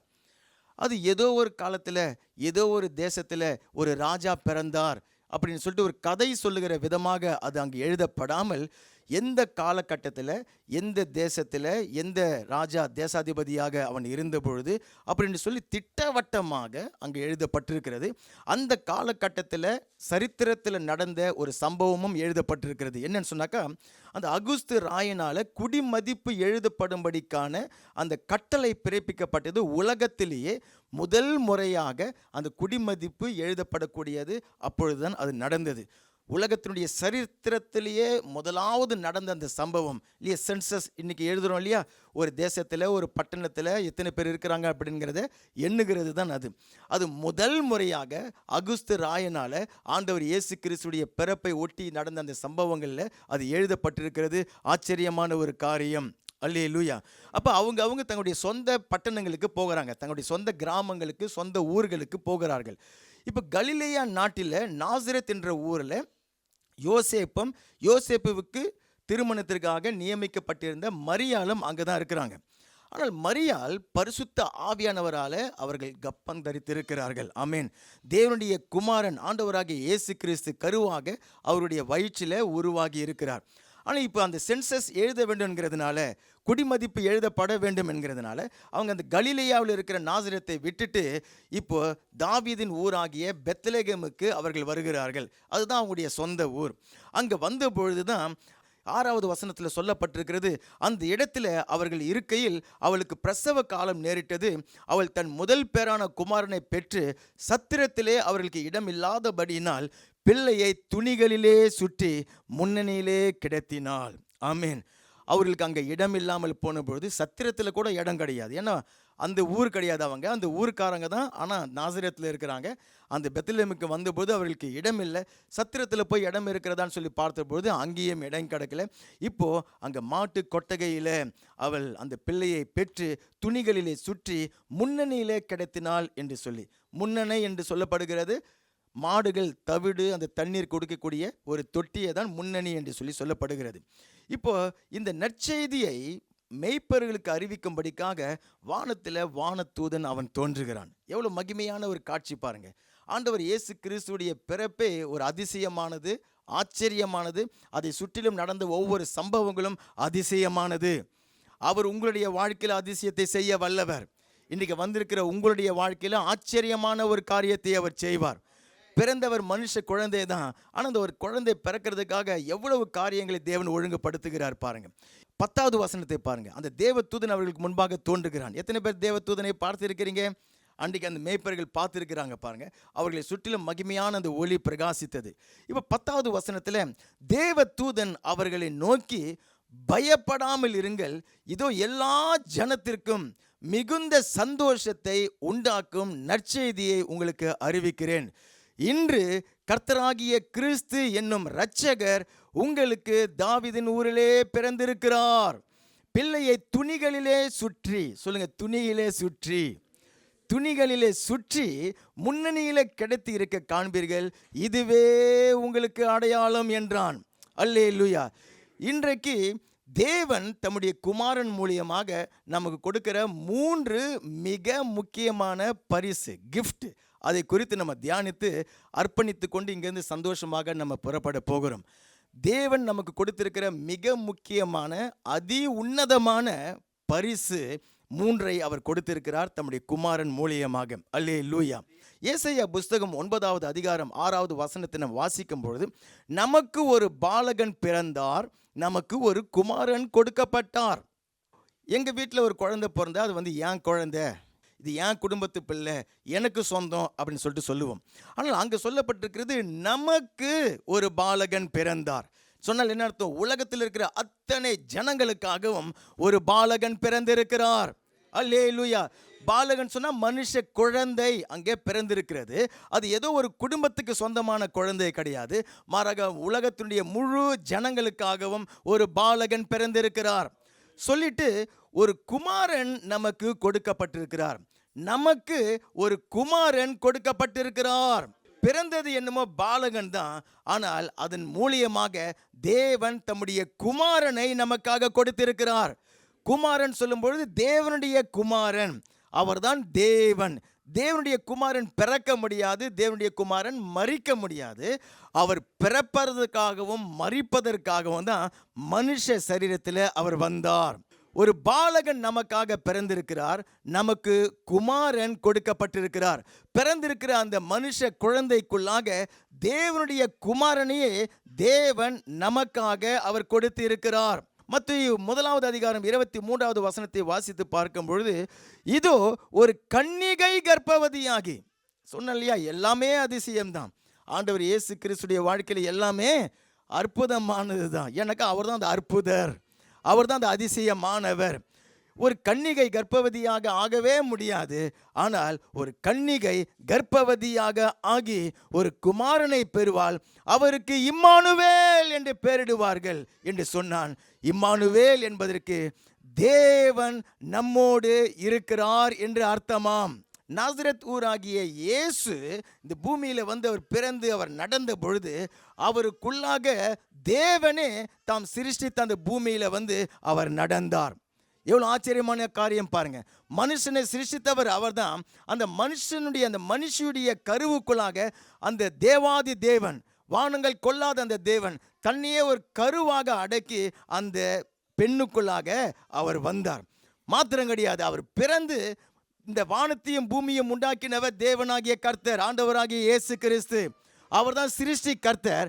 அவர் சிருஷ்டித்த அந்த பூமியில அவரே வந்து நடந்தார். அதுதான் ஆண்டவராகிய இயேசு கிறிஸ்து. இப்போ நம்ம வாசித்த அந்த லூக்கா நற்செய்தி புஸ்தகம் 2 வசனம் வாசிக்கும் பொழுது, இன்று கர்த்தராகிய கிறிஸ்து என்னும் இரட்சகர் உங்களுக்கு தாவீதின் ஊரிலே பிறந்திருக்கிறார். பிறந்திருக்கிறது யாரு? பாலகன். கொடுக்கப்பட்டிருக்கிறது யாரு? குமாரன். அந்த குமாரன் எப்படிப்பட்டவரா? அந்த வசனம் சொல்லுகிறது, கர்த்தராகிய கிறிஸ்து என்னும் இரட்சகர் உங்களுக்காக பிறந்திருக்கிறார். உங்களுக்காக பிறந்திருக்கிற அந்த தேவகுமாரன் யாரு? அவர்தான் கர்த்தர், அவர்தான் கிறிஸ்து, அவர்தான் இரட்சகர். ஆனால் இந்த வார்த்தைகள் மூலியமாக இன்றைக்கு தேவன் நமக்கு கொடுக்கக்கூடிய 3 பரிசுகளை நம்ம பெற்றுக்கொள்ள போகிறோம் இல்லையா? ஒரு பிறந்த குழந்தை பிறந்த நாளை கொண்டாடுகிறதுன்னு சொன்னாக்கா இல்லையா, பிறந்த நாளை கொண்டாடும் பொழுது மற்றவர்கள் தான் அந்த பிறந்த நாளை கொண்டாடுகிறவர்களுக்கு பரிசு கொடுப்பார்கள். ஆனால் இங்கே ஒரு பாலகன் பிறந்திருக்கிறார், ஒரு குமாரன் நமக்காக கொடுக்கப்பட்டிருக்கிறார். அவர் பிறந்து நமக்காக அவர் பரிசுகளை அவர் கொடுக்கிறார். உலகம் முழுவதும் இன்றைக்கு எந்த ஜாதி மத இனம் பேதம் அந்த வித்தியாசம் இல்லாமல் கிறிஸ்மஸ் கொண்டாடி கொண்டிருக்கிறாங்க. இயேசு கிறிஸ்துடைய பிறப்பை கொண்டாடுறாங்கன்னு சொல்லிட்டு அவங்களுக்கு தெரிஞ்சோ தெரியாமலேயோ கிறிஸ்மஸை அவங்க கொண்டாடி கொண்டிருக்கிறாங்க. பாருங்க, பலர் பல விதமாக அதை கொண்டாடி கொண்டிருக்கிறாங்க. இயேசுவை அறியாதவர்கள் கூட கொண்டாடி கொண்டிருக்கிறார்கள். ஆனால் அந்த பிறந்திருக்கிற குழந்தை இன்றைக்கு நமக்கு ஒரு பரிசை கொடுக்கிறது. அல்லேலூயா. தேவனே தம்முடைய குமாரனையே இந்த உலகத்தில் பரிசாகத்தான் கொடுத்தார். அதான் நான் அந்த வார்த்தையை உங்களுக்கு கொஞ்சம் அண்டர்லைன் பண்ணி சொன்னேன். பிள்ளையை துணியில் சுற்றி அதை வந்து கொடுத்தார் அப்படின்னு சொல்லிட்டு. தேவன் தம்முடைய பரலோகத்தின் பொக்கிஷத்தையே பூமியில் நமக்காக கொடுத்து விட்டார். இதை காட்டிலும் சிறந்த ஒரு பரிசு தேவனிடத்தில் இல்லை நமக்கு கொடுப்பதற்காக. தேவன் தம்முடைய குமாரனையே நமக்காக கொடுத்து விட்டார். அந்த குழந்தையை சுற்றி கொண்டிருந்த கிஃப்ட் பேப்பர் தான் இயேசு என்கிற அந்த பாலகன். இப்போ நீங்கள் எனக்கு ஒரு கிஃப்ட் கொடுக்க போகிறீங்க, ஒரு செல்ஃபோன் கொடுக்குறீங்கன்னு வச்சிங்களேன், கொடுப்பீங்களா? சரி, கொடுப்பீங்க. அந்த செல்ஃபோன் நீங்கள் என்ன பண்ணுறீங்க, வாங்கிட்டு இதை வாங்கின பாஸ்டர் இந்தாங்கன்னு அப்படியே கொடுத்துருவீங்க. அது ஒரு டப்பாவில் வைத்து அதில் நல்லா அழகான ஒரு கிஃப்ட் பேப்பரை சுட்டி ரிப்பன்லாம் கட்டி அழகப்படுத்தி அதை நீங்கள் வந்து கொடுப்பீங்க. அதை நான் வாங்கி என்ன பண்ணுவேன், வாங்கி அப்படியே ஓரமாக வச்சு விடுவேனா? இல்லை, அதை வாங்கி அந்த கிஃப்ட் பேப்பரை நான் பிரிப்பேன். எனக்கு அதுக்குள்ளே இருக்கிற பொருள் ரொம்ப முக்கியம். இப்போ என்கிட்ட வந்து ஒருத்தவங்க கேட்குறாங்க, என்னங்க அவங்க கொடுத்தாங்க அப்படின்னு கேட்டாக்க நான் என்ன சொல்லுவேன், அழகான ஒரு கிஃப்ட் பேப்பர் கொடுத்தாங்கன்னு நான் சொல்லுவேன். என்ன சொல்லுவேன், எனக்காக அழகான ஒரு செல்ஃபோனை கொடுத்துருக்குறாங்க ஆமேன்.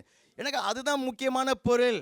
அப்போ நமக்கு ஒரு பாலகன் பிறந்தார், ஆனால் நமக்கு ஒரு குமாரன் அதன் மூலியமாக கொடுக்கப்பட்டிருக்கிறார். தேவன் கொடுக்க விரும்பினது என்னதான்? தேவனுடைய குமாரனைத்தான் நமக்கு கொடுத்திருக்கிறார். அவரை சுற்றி கொண்டு இருந்தது தான் இயேசு என்கிற அந்த மனுஷ பாலகன், அந்த குழந்தை. ஆமேன். இப்போ அந்த 3 வார்த்தைகள் மூலியமாக தேவன் நமக்கு 3 பரிசுகளை கொடுக்கிறது தான் நாங்கள் வெளிப்படுத்துகிறார். முதலாவது, அவர் யார்? பிறந்திருக்கிற தேவனுடைய குமாரன் யார்? அவர்தான் கர்த்தர். சொல்லுங்க எல்லாருமே, கர்த்தர். கர்த்தர்னு சொன்னா என்ன அர்த்தம்னாக்கா, எஜமானன், ஓனர், லார்டு சொல்றோம் இல்லையா, அதுக்கு தான் கர்த்தர் என்று சொல்லிட்டு அர்த்தம். அவர் எதற்கு ஓனர், எதற்கு எஜமானன்? அவர்தான் வானத்தையும் பூமியும் உண்டாக்கின தேவன். ஆண்டவராகிய இயேசு கிறிஸ்து தான் சர்வ சிருஷ்டிக்கும் எஜமானனாக இருக்கிறார். சர்வத்தையும் போஷித்து சர்வத்தையும் தம்முடைய வல்லமையான வசனத்தினால தாங்கி கொண்டிருக்கிறவர் ஆண்டவராகிய இயேசு கிறிஸ்து. அவரைத்தான் வேதம் கர்த்தர் என்று சொல்லிட்டு அழைக்கிறது. ஆமீன். நம்ம ஆண்டவர்னு சொல்லுகிறோம், லார்ட் அப்படின்னு சொல்லிட்டு சொல்லுகிறோம், செஞ்சர் அப்படின்னு சொல்லிட்டு சொல்லுகிறோம். அது தேவனையே குறிக்கிறது. கர்த்தர்னு சொன்னாக்கா யெகோவா தேவனையே நமக்கு குறிக்கிறது. அல்லேலூயா. 1 யோவான் 5வது அதிகாரம் 20வது வசனத்தை வாசித்து பார்க்கும் பொழுது அதனுடைய பிற்பகுதியை பாருங்க. அன்றியும் நாம் சத்தியமுள்ளவரை அறிந்து கொள்வதற்கு தேவனுடைய குமாரன் வந்து நமக்கு புத்தியை தந்திருக்கிறார் என்று அறிவோம். அவருடைய குமாரனாகிய இயேசு கிறிஸ்து எண்ணப்பட்ட சத்தியமுள்ளவருக்குள்ளும் இருக்கிறோம். இவரே மெய்யான தேவனும் நித்திய ஜீவனுமாயிருக்கிறார். ஆண்டவராகிய இயேசு கிறிஸ்து யார்? அவர்தான் மெய்யான தேவனும் நித்திய ஜீவனுமாக இருக்கிறார். அப்போ நமக்கு கொடுக்கப்பட்ட அந்த குமாரன் கர்த்தராக இருக்கிறார். அவர் எனக்கு கொடுக்கிற பரிசு என்ன? முதல் பரிசு, நித்திய ஜீவனை எனக்கு கொடுத்திருக்கிறார். கரங்களை தட்டி நன்றி சொல்லுங்க. ரோமர் 6வது அதிகாரம் 23வது வசனத்தை வாசித்து பார்க்கும் பொழுது, பாவத்தின் சம்பளம் மரணம், ஆனால் தேவனுடைய கிருபை பரிசோ. தேவன் கிருபையாக நமக்கு ஒரு பரிசை கொடுக்க விரும்புகிறார். வரம் சொல்லிட்டு வருகிறது. வரம் சொன்னாக்கா கிஃப்ட், பரிசு. அது எப்படி கொடுக்கிறார்? கிருபையினால கொடுக்கிறார். கிருபைன்னு சொன்ன அர்த்தம், தகுதி இல்லாத ஒரு மனுஷனுக்கு தேவன் கொடுக்கக்கூடிய தயவுக்கு பெயர் தான் அந்த கிருபை. அப்போ தேவனுடைய கிருபையினால அவர் நமக்கு ஒரு பரிசை கொடுக்கிறார். அது என்ன? நம்முடைய கர்த்தராகிய இயேசு கிறிஸ்துவினால் உண்டான நித்திய ஜீவன். மிகவும் முக்கியமான, மிகவும் உன்னதமான ஒரு பரிசு. தேவன் நித்திய ஜீவனை நமக்கு கொடுத்திருக்கிறார். ஆண்டவர் இயேசு கிறிஸ்துவை நீங்கள் விசுவாசித்து அவரை உங்களுடைய இருதயத்தில் ஏற்றுக்கொள்ளும் பொழுது நீங்கள் தேவனுடைய பிள்ளையாக மாறி விடுகிறீங்க. தேவனுடைய ஜீவனை உடையவர்களாக நீங்கள் ஆகிவிடுகிறீங்க. குமாரனை உடையவன் நித்திய ஜீவனை உடையவனாக இருக்கிறான். தேவன் நமக்கு நித்திய ஜீவனை கொடுத்திருக்கிறார். அந்த ஜீவன் எங்க இருக்கிறதா? அந்த ஜீவன் அவருடைய குமாரனுக்குள் இருக்கிறது என்கிறதே அந்த சாட்சி. தேவன் தம்முடைய குமாரனை கொடுத்தார் என்று சொல்லி நம்ம வாசிக்கிறோம். அந்த குமாரன் அவருக்குள்ள தான் நித்திய ஜீவன் இருக்கிறது. அப்போ தேவன் எனக்கு நித்திய ஜீவனை கொடுத்திருக்கிறார். அந்த நித்திய ஜீவன் அவருடைய குமாரனுக்குள் இருக்கிறது என்கிறதே அந்த சாட்சி. அப்போ நித்திய ஜீவன் சொன்னா என்ன அர்த்தம்? தேவனுடைய ஜீவன் தான் நித்திய ஜீவன். ஒவ்வொரு உயிரினங்களுக்கும் உயிர் இருக்கிறது, ஜீவன் இருக்கிறது. இப்போ பறவைக்குன்னு ஒரு ஜீவன் இருக்கிறது, மிருகத்துக்கு ஒரு ஜீவன் இருக்கிறது, எனக்கு ஒரு ஜீவன் இருக்கிறது. எல்லாமே உயிராக இருந்தாலும் எல்லா ஜீவனும் ஒன்று கிடையாது. ஒவ்வொரு ஜீவனுடைய தரம் வேற, அதனுடைய குவாலிட்டி வேற, அதனுடைய சுற்றுச்சூழல் வேற, அது சாப்பிடுகிற சாப்பாடு வேற, அது வாழக்கூடிய வாழ்நாட்களுடைய எண்ணிக்கை வேற, அதனுடைய சூழ்நிலைகள் வேற, அதனுடைய ஆசைகள் வேற, அதனுடைய பசி வேற, அதனுடைய நடவடிக்கைகள் வேற. அதை எது நிர்ணயிக்கிறதுன்னு சொன்னாக்கா அந்த உயிரினத்துக்குள்ளாக இருக்கக்கூடிய அந்த ஜீவன். பறவை ஏன் பறவையாக இருக்குது? ஏன் அதுக்கானால் பறக்க முடியுது? ஏன் அது ஒரு விதமாக வாழுகிறது? ஏன் அது ஒரு விதமாக அந்த தீனியை அது தேடுகிறது அப்படின்னு சொன்னாக்கா அதுக்குள்ளே கொடுக்கப்பட்டிருக்கிற ஜீவனுடைய தரம் அந்த மாதிரி. ஒரு மிருகம் ஏன் மிருகமாக நடக்கிறது? ஏன் அது காட்டுக்குள்ளே இருக்கிறது? ஏன் அது வேட்டையாடி சாப்பிடுகிறது அப்படின்னு சொன்னாக்கா அதுக்குள்ளே இருக்கக்கூடிய ஜீவனுடைய தரம், அது செயல்படுகிற விதம், அதனுடைய குவாலிட்டி, அதனுடைய நடவடிக்கைகள், அதை அந்த ஜீவன் தான் நிர்ணயிக்கிறது. தேவனுடைய சாயலின்படியும் ரூபத்தின்படியும் மனுஷன் உண்டாக்கப்பட்டான். ஆனால் அவன் பாவத்தில் விழுந்த பொழுது அந்த சாயலை அவன் இழந்து போய்விட்டான். இப்போ அவனுக்குள்ளே இருக்கக்கூடிய அந்த ஜீவன், அவனுக்குள்ளே இருக்கக்கூடிய அந்த உயிர் தீட்டுப்பட்டு போய்விட்டது. அப்போ ஏன் மனுஷனாக நடக்கிறான்னு சொன்னாக்கா அவனுக்குள்ளே இருக்கக்கூடிய அந்த ஜீவன் தான் அவனை நடத்துகிறது. இப்போ ஆதாமும் ஏவாளும் அவர்கள் பாவம் செய்த பொழுது பாருங்க, அந்த பாவம் செய்த மாத்திரத்தில் என்ன நடந்ததுனாக்கா தேவனை விட்டு அவர்கள் தூரமாக ஆகிவிட்டார்கள். மரணம் அவருடைய வாழ்க்கையில் நிறைந்து விட்டது. அவங்களுடைய சமாதானம் பாதிக்கப்பட்டது, சந்தோஷம் பாதிக்கப்பட்டு விட்டது, குடும்பம் பாதிக்கப்பட்டு விட்டது, பிள்ளைகளுடைய வாழ்க்கை பாதிக்கப்பட்டு விட்டது, அவங்களுடைய உழைப்பு உழைப்பு, அவங்களுடைய வேலைகள் பாதிக்கப்பட்டு விட்டது. இப்போ வேர்வை சிந்தி உழைச்சாதான் அவங்க அதனுடைய பலனை பெற்றுக்கொள்ள முடியும். அப்போ மனுஷனுடைய வாழ்க்கையே கெட்டு போய் விட்டது பாருங்க. இப்போ அந்த கெட்டு போன மனுஷனுடைய வாழ்க்கை பூமியில மாத்திரம் கெட்டு போகல, அவனுடைய நித்தியமும் கெட்டு போய் விட்டது. மரணத்துக்கு பிறகு வாழ்க்கை இருக்கிறது. எத்தனை பேருக்கு அது தெரியும்? எத்தனை பேர் அதை விசுவாசிக்கிறீங்க? இந்த பூமியோடு உங்களுடைய வாழ்க்கை முடிய போகிறது கிடையாது. மரணத்துக்கு அப்புறம் ஒரு வாழ்க்கை இருக்கிறது. அப்போ அந்த நித்தியமும் மனுஷனுடைய வாழ்க்கையில் கெட்டு போய்விட்டது. அவன் நித்திய நரகத்தில் போய் இருக்கக்கூடியவனாக இருக்கிறான். இந்த பூமியில் சந்தோஷமாக வாழ்கிறது போல இருக்கலாம், அநேக காரியங்களை சாதிச்சு சம்பாதிச்சு வீடு கட்டி பிள்ளைகள் பெற்று இல்லையா, இதெல்லாம் ஐஸ்வர்யத்தோடு வாழக்கூடிய ஒரு வாழ்க்கை வாழ்கிறதாக இருக்கலாம். ஆனால் நித்தியத்தில் எங்கே போய் சேர போகிறேன்? இந்த பூமிக்குரிய வாழ்க்கையில் எத்தனை வருஷம் வாழ போகிறோம்? 70 வயசு 80 வயசு இல்லையா? ஆனால் அதுக்கு பிறகு மரணத்துக்கு பிறகு நான் எங்கே போய் வாழ போகிறேன்? அந்த நித்தியத்தை நீங்கள் எங்கே நிர்ணயிக்கிறீங்க? பாவத்தில் விழுந்து போன ஒரு மனுஷன், அவனுடைய முடிவு நித்திய நரகம்.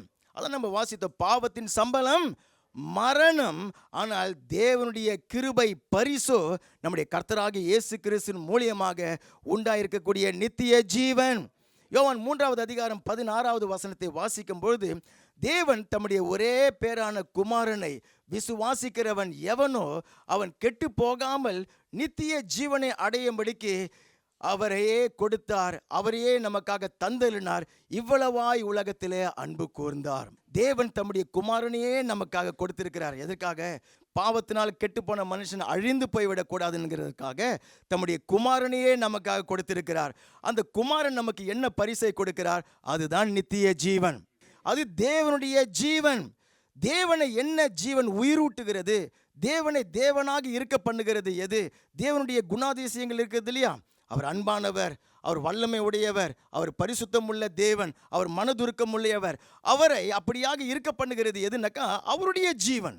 அந்த ஜீவனைத்தான் இப்போ மனுஷனுக்கு அவர் கொடுக்கிறார். அந்த நித்திய ஜீவனை இன்றைக்கு உங்களுக்கு அவர் பரிசாக கொடுக்கிறார். உங்களுக்குள்ள மனுஷ ஜீவன் இருக்குதுன்னு சொன்னாக்கா, பாவத்தில் விழுந்து போய் கரப்டான பாவ மனுஷனுடைய ஜீவன் தான் இன்னைக்கு உலகத்து ஜனங்களுக்குள்ளார இருக்கிறது. மிருகத்துக்குள்ள மிருக ஜீவன் இருக்குது, பறவைக்குள்ளார பறவை ஜீவனுக்குது, மரம் செடிக்குள்ளக்கூடிய அதுக்குரிய ஜீவன் இருக்கிறது. ஆனால் இயேசு கிறிஸ்துவை நீங்கள் விசுவாசித்து நீங்கள் அவரை இரட்சகராக ஆண்டவராக நீங்கள் ஏற்றுக்கொள்ளும் பொழுது அந்த கர்த்தர் உங்களுக்கு கொடுக்கிற பரிசு என்ன? நித்திய ஜீவன். அல்லேலூயா.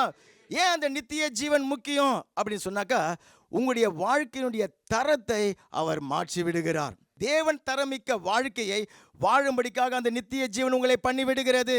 மரித்ததுக்கு அப்புறம் பரலோகத்துக்கு போனதுக்கு அப்புறம் தான் நித்திய ஜீவனை வாழுவோம் என்று சொல்லி நினச்சின்னு இருப்பாங்க. இல்லை, இந்த பூமிக்குரிய வாழ்க்கையிலேயே நீங்கள் இன்னைக்கு இயேசுவை விசுவாசித்து அவருடைய பிள்ளைகளாக நீங்கள் இருக்கிறீங்கன்னாக்கா இப்போவே உங்களுக்குள்ள அந்த நித்திய ஜீவன் இருக்கிறது. மாத்திரமல்ல, நீங்கள் மரித்து நித்தியத்தில் முடிவில்லாத ஒரு வாழ்வில் என்றென்றைக்குமாய் நீங்கள் தேவனோடு கூட இருப்பீர்கள். இந்த நித்திய ஜீவனை தேவன் பரிசாக கொடுக்கிறார். ஏன் அது பரிசு அப்படின்னு சொன்னாக்கா, அது நீங்கள் எதை செய்தோம் நீங்கள் பெற்றுக்கொள்ளவே முடியாது. நீங்கள் என்ன உங்களுடைய நற்கிரியைகளை செய்தோம் நித்திய ஜீவனை பெற்றுக்கொள்ள முடியாது. தேவனுடைய ஜீவனை நீங்கள் பெற்றுக்கொள்ள முடியாது. ஆகையினால தான் தேவன் தம்முடைய குமாரனை விசுவாசிக்கிறவன் எவனோ அவன் கெட்டு போகாமல் இருக்கும்படிக்காக நித்திய ஜீவனையே அவனுக்கு பரிசாக கொடுத்து விட்டார். சொல்லுங்க, எனக்குள்ள நித்திய ஜீவன் இருக்கிறது. எனக்குள்ள தேவன் தரமிக்க வாழ்க்கை இருக்கிறது. நித்தியமாக என்றென்றைக்கும் தேவனோடு கூட இருப்பேன். இந்த பூமிக்குரிய வாழ்க்கை தேவன் தரமிக்க வாழ்க்கையாக அது இருக்கும். அல்லேலூயா. அந்த பரிசை நீங்க எதையும் செய்து பெற்றுக்கொள்ளவும் முடியாது, எதை செய்தோ நீங்க இழக்கவும் முடியாது. நித்திய ஜீவனை நீங்க இழக்கவே முடியாது. பாருங்க, இல்லைன்னு சொன்னாக்க அது நித்திய ஜீவன் கிடையாது. உங்களுக்கு கொடுக்கப்பட்டிருக்கிற ஜீவன் நித்தியமான ஒரு ஜீவனாக இல்லைன்னு சொன்னாக்கா அது நித்திய ஜீவனே கிடையாது. அது நீங்கள் எழுந்து போயிடுவீங்கன்னு சொன்னாக்கா அதுக்கு பேர் நித்திய ஜீவனே கிடையாது. இப்போ நீங்கள் எனக்கு செல்ஃபோன் பரிசாக கொடுத்தீங்க இல்லையா, 2 நாள் கழிச்சு ஐயோ பாஸ்டர் தெரியாமல் கொடுத்துட்டேன், விலை அதிகமான பொருளை உங்ககிட்ட கொடுத்துட்டேன், அதை கொடுங்க அப்படின்னு சொல்லி நீங்கள் வாங்கிக்குவீங்களா? வாங்க மாட்டீங்க. ஏன்னா அது பரிசாக எனக்கு நீங்கள் கொடுத்துருக்கிறீங்க. நான் எதையும் செஞ்சு அதை சம்பாதிக்கவில்லை, எதையும் செஞ்சு நான் அதை இழக்க முடியாது. நித்திய ஜீவன் உங்களுக்குள்ளே இருக்கிறதுன்னு சொன்னாக்கா நீங்கள் மரித்தாலும் பிழைப்பீர்கள், நீங்கள் என்றென்றைக்கு மரிக்காமல் இருப்பீர்கள். அந்த பரிசுக்காக கரங்களை உயர்த்தி தேவனுக்கு நன்றி செலுத்துங்க. இன்றைக்கி ஒருவேளை அந்த பரிசை நீங்கள் பெற்றுக்கொண்டு இல்லைன்னு சொன்னாக்கா, இல்லைங்க எனக்கு இந்த பூமிக்குரிய வாழ்க்கை மட்டும் போதும் அப்படின்னு சொல்லிட்டு நீங்கள் இருந்தீங்கன்னு சொன்னாக்கா அது போதாது. நீங்கள் தேவனோடு கூட என்றென்றைக்குமாய் நித்தியத்தில் வாழக்கூடியவர்களாகத்தான் தேவன் மனுஷனை பூமியிலே சிருஷ்டித்திருக்கிறார். அப்போ அந்த பரிசை இன்றைக்கு நான் எப்படி பெற்றுக்கொள்கிறது? பிறந்திருக்கிற ஆண்டவராகிய இயேசு கிறிஸ்து அவர்தான் கர்த்தர். இயேசுவானவர் தான் தேவனுடைய குமாரன்.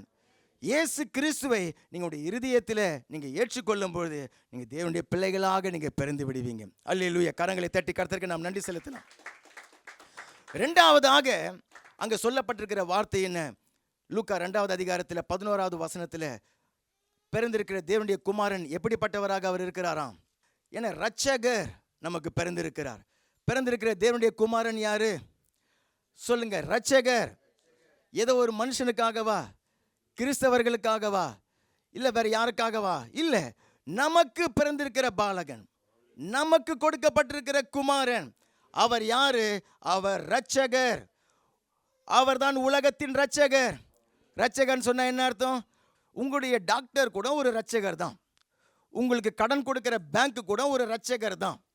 உங்களுடைய இங்கே ஃப்ரான்ஸில் இருக்கக்கூடிய இந்த பொம்பியே ஃபயர் சர்வீஸில் இருக்கிறாங்க இல்லையா, அவங்களும் ஒரு இரட்சகர் தான். டாக்டர் எதுலேருந்து ரட்சிக்கிறாரு? மருந்து மாத்திரையை கொடுத்து வியாதியிலிருந்து உங்களை தூக்கி எடுக்கிறார். பேங்க் உங்களுக்கு என்ன பண்ணுது? கடனை கொடுத்து அந்த கடனில் நீங்கள் மூழ்கி போகாதபடிக்கு உங்களை தூக்கி எடுக்குது. பொம்பி என்ன பண்ணுறாங்க? நெருப்பில் வெந்து போகாதபடிக்கு உங்களை காப்பாற்றுகிறார். காப்பாற்றுகிறதுக்கு பேர் தான் ரட்சிக்கிறதுன்னு சொல்லிட்டு அர்த்தம். ஆனால் இந்த இரட்சகர், உலக இரட்சகர், தேவனுடைய குமாரன் இயேசு, அவர் எப்படிப்பட்ட இரட்சகர்னாக்கா, பாவத்திலிருந்தும் பாவத்தினுடைய சகல தீமைகளிலிருந்தும் உங்களை காப்பாற்றுகிறவர். உங்களை பின்தொடரக்கூடிய சாபங்களிலிருந்து உங்களை காப்பாற்றுகிறவர். சரி, இந்த பிறந்திருக்கிற தேவனுடைய குமாரன், கொடுக்கப்பட்டிருக்கிற தேவனுடைய குமாரன் இரட்சகராக இருக்கிறார். அவர் எனக்கு கொடுக்கிற பரிசு என்ன? அதுதான் தேவ நீதி. ரோமர் 5வது அதிகாரம் 17வது வசனத்தை பாருங்க. பிறந்திருக்கிற தேவனுடைய குமாரன் அவர் தான் கர்த்தர். அவர் எனக்கு என்ன பரிசை கொடுத்தார்? நித்திய ஜீவனை கொடுத்தார். தேவனுடைய ஜீவனையே எனக்கு கொடுத்துட்டார். கொடுக்கப்பட்டிருக்கிற தேவனுடைய குமாரன் இரட்சகராக இருக்கிறார். அந்த இரட்சகர் எனக்கு கொடுக்கிற பரிசு என்ன? தேவனுடைய நீதியையே எனக்கு கொடுக்கிறார். ரோமர் புஸ்தகம் 5வது அதிகாரம் 17வது வசனம். அல்லாமலும் ஒருவனுடைய மீறுதலினாலே அந்த ஒருவன் மூலியமாக மரணம் ஆண்டு கொண்டிருக்க கிருபையின் பரிபூரணத்தையும் நீதியாகிய ஈவின் பரிபூரணத்தையும் பெறுகிறவர்கள் இயேசு கிறிஸ்து என்னும் ஒருவராலே ஜீவனை அடைந்து ஆளுகை செய்வார்கள் என்பது அதிக நிச்சயமாமே. அங்கே அந்த நீதியாகிய ஈவை தேவன் நமக்கு கிருபையாக கொடுக்கிறாராம். தேவன் நமக்கு கிருபையாக தேவன் நமக்கு கொடுக்கக்கூடிய அந்த பரிசு என்ன? தேவனுடைய நீதியையே உங்களுக்கு கொடுத்திருக்கிறார். அதே ரோமர் புஸ்தகத்தில் 3வது அதிகாரத்தை திருப்பிக் கொள்ளுங்க. 24வது வசனம் திருப்பிட்டீங்கன்னா ஆமென் சொல்லுங்க. நித்திய ஜீவன் இல்லாமல் இந்த உலக வாழ்க்கையை நீங்கள் வெற்றியாக வாழ முடியாது.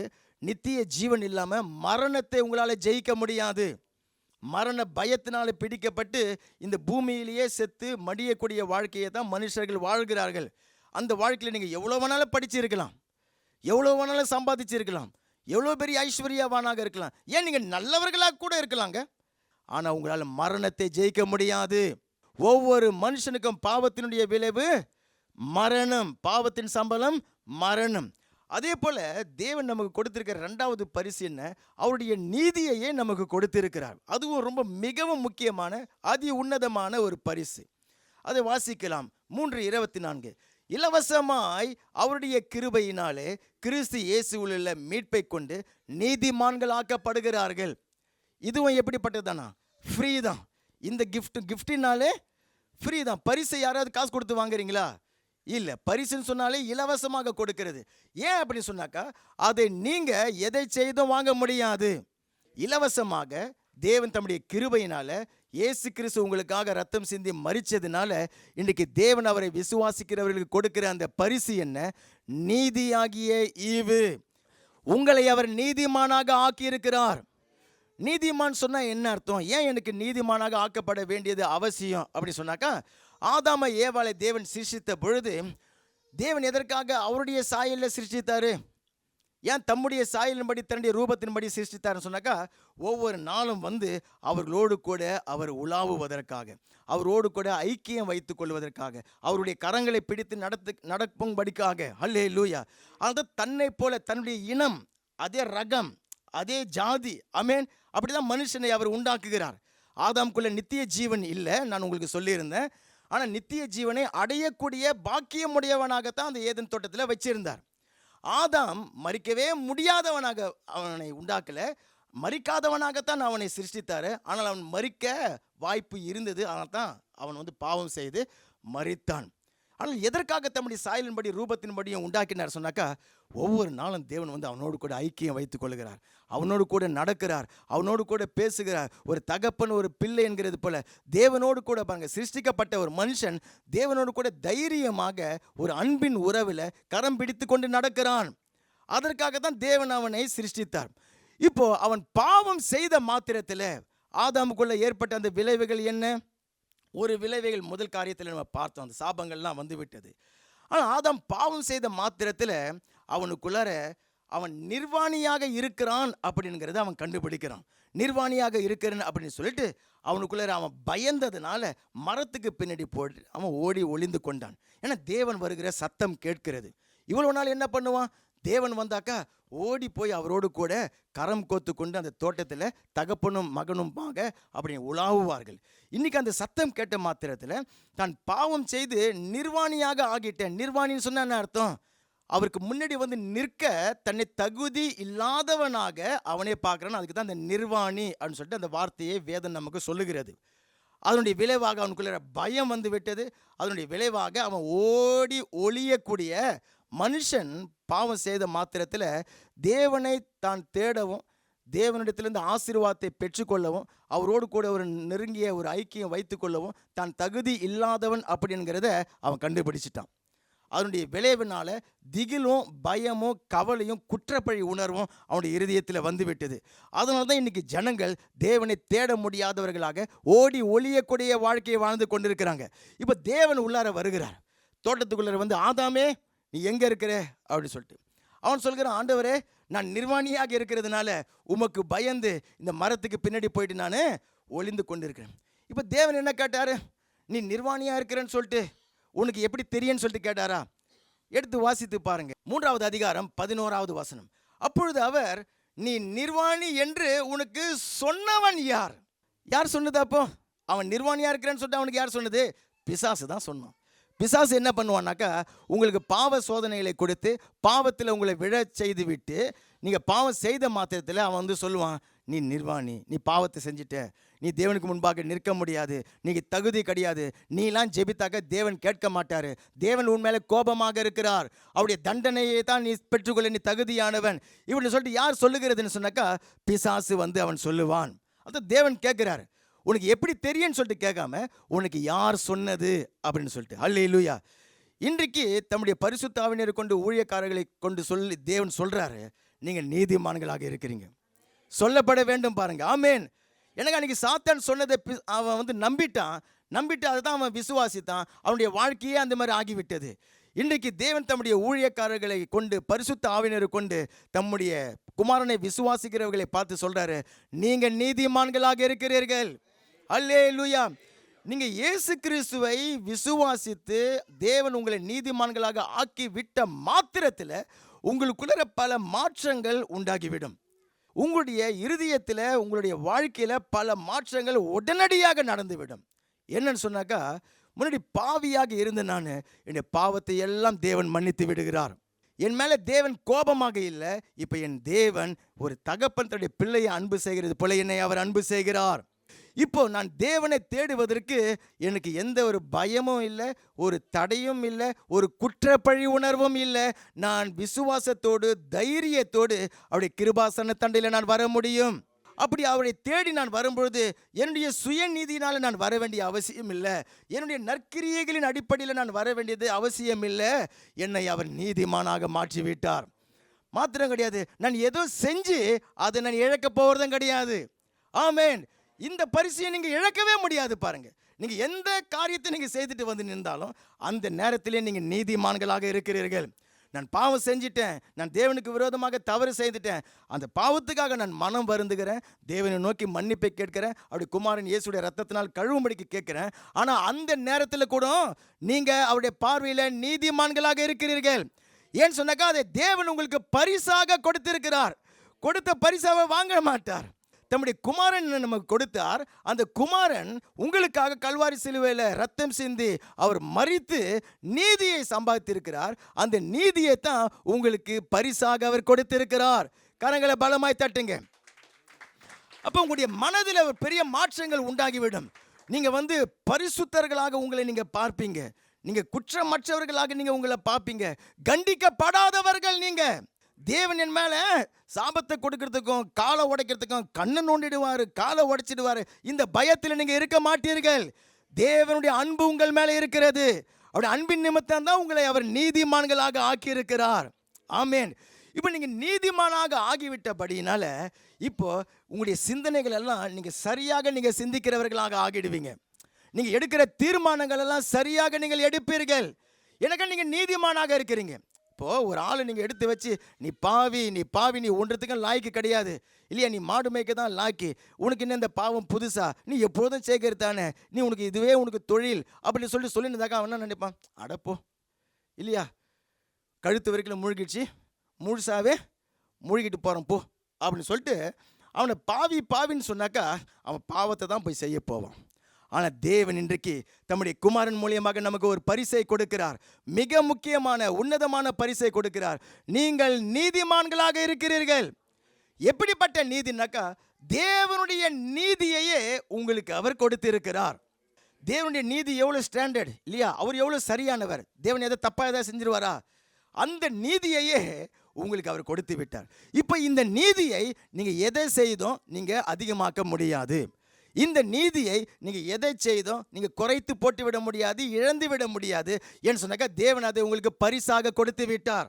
நீங்கள் நித்திய நீதி உடையவர்களாக இருக்கிறீங்க. அதனுடைய விளைவு திகிலும் பயமும் உங்களுடைய வாழ்க்கையில் வரவே முடியாது. நீங்கள் எந்த ஒரு சூழ்நிலையும் நீங்கள் என்ன பண்ணுவீங்க, திகிலுக்கு நீ தூரமாவாய், பயம் உங்களை மேற்கொள்ள முடியாது. ஏன்னு சொன்னால் நான் தேவனால் ஏற்றுக்கொள்ளப்பட்டிருக்கிறவன், தேவனுடைய பார்வையில் விலையேறப்பட்டவன், தேவன் என் மேலே அன்பாக இருக்கிறார், தேவன் எனக்கு உதவி செய்ய ஆயத்தமாக இருக்கிறார், என்னை அவர் பிள்ளையாக ஏற்றுக்கொண்டிருக்கிறார். இது நிஜமான ஒரு சத்தியம். ரட்சிக்கப்பட்டிருக்கிறீங்கன்னு சொன்னாக்கா உங்களை அவர் நீதிமானாக ஆக்கியிருக்கிறார். நான் சொன்னது போல் அநேகர் என்ன பண்ணுவாங்க, அந்த பரிசை வாங்கி கொண்டு போயிட்டு வீட்டில் அப்படியே ஒரு ஓரமாக வைத்து விடுவாங்க. அந்த மேலே இருக்கிற அந்த பேப்பரை மட்டும், கிஃப்ட் பேப்பருடைய அழகை மட்டும் பார்த்துட்டு, அந்த ரிப்பனுடைய கலரை மட்டும் பார்த்துட்டு, ஓ நல்லா கட்டியிருக்கிறாங்களே, நல்லா பூ மாதிரி கட்டியிருக்கிறாங்களே அப்படின்னு சொல்லிட்டு வாங்கிட்டு போயிட்டு என்ன பண்ணுவாங்க, வீட்டில் வச்சுடுவாங்க. ஆனால் பரிசை நீங்கள் ஒரு குழந்தைகிட்ட போய் கொடுத்து பாருங்கள், குழந்தைக்கு அந்த பேப்பருடைய கலர் சுத்தமாக தெரியாது பாருங்கள். அதை ரிப்பனுடைய அழகெல்லாம் பார்த்துன்னு இருக்காது. நீங்கள் கொடுத்த மாத்திரத்தில் அந்த பேப்பரெல்லாம் கிழிச்சு உள்ளார எண்ணெய் இருக்கிறது, அதை எடுத்து விளையாடி அது முடித்தாதான் அவனுக்கு நிம்மதியே வரும். தேவனுடைய பிள்ளைகள் இந்த பரிசை பெற்றிருக்கிறாங்க. இந்த பரிசை பெற்றிருந்தும் இதை எடுத்து ஓரமாக வைத்து விட்டார்கள்.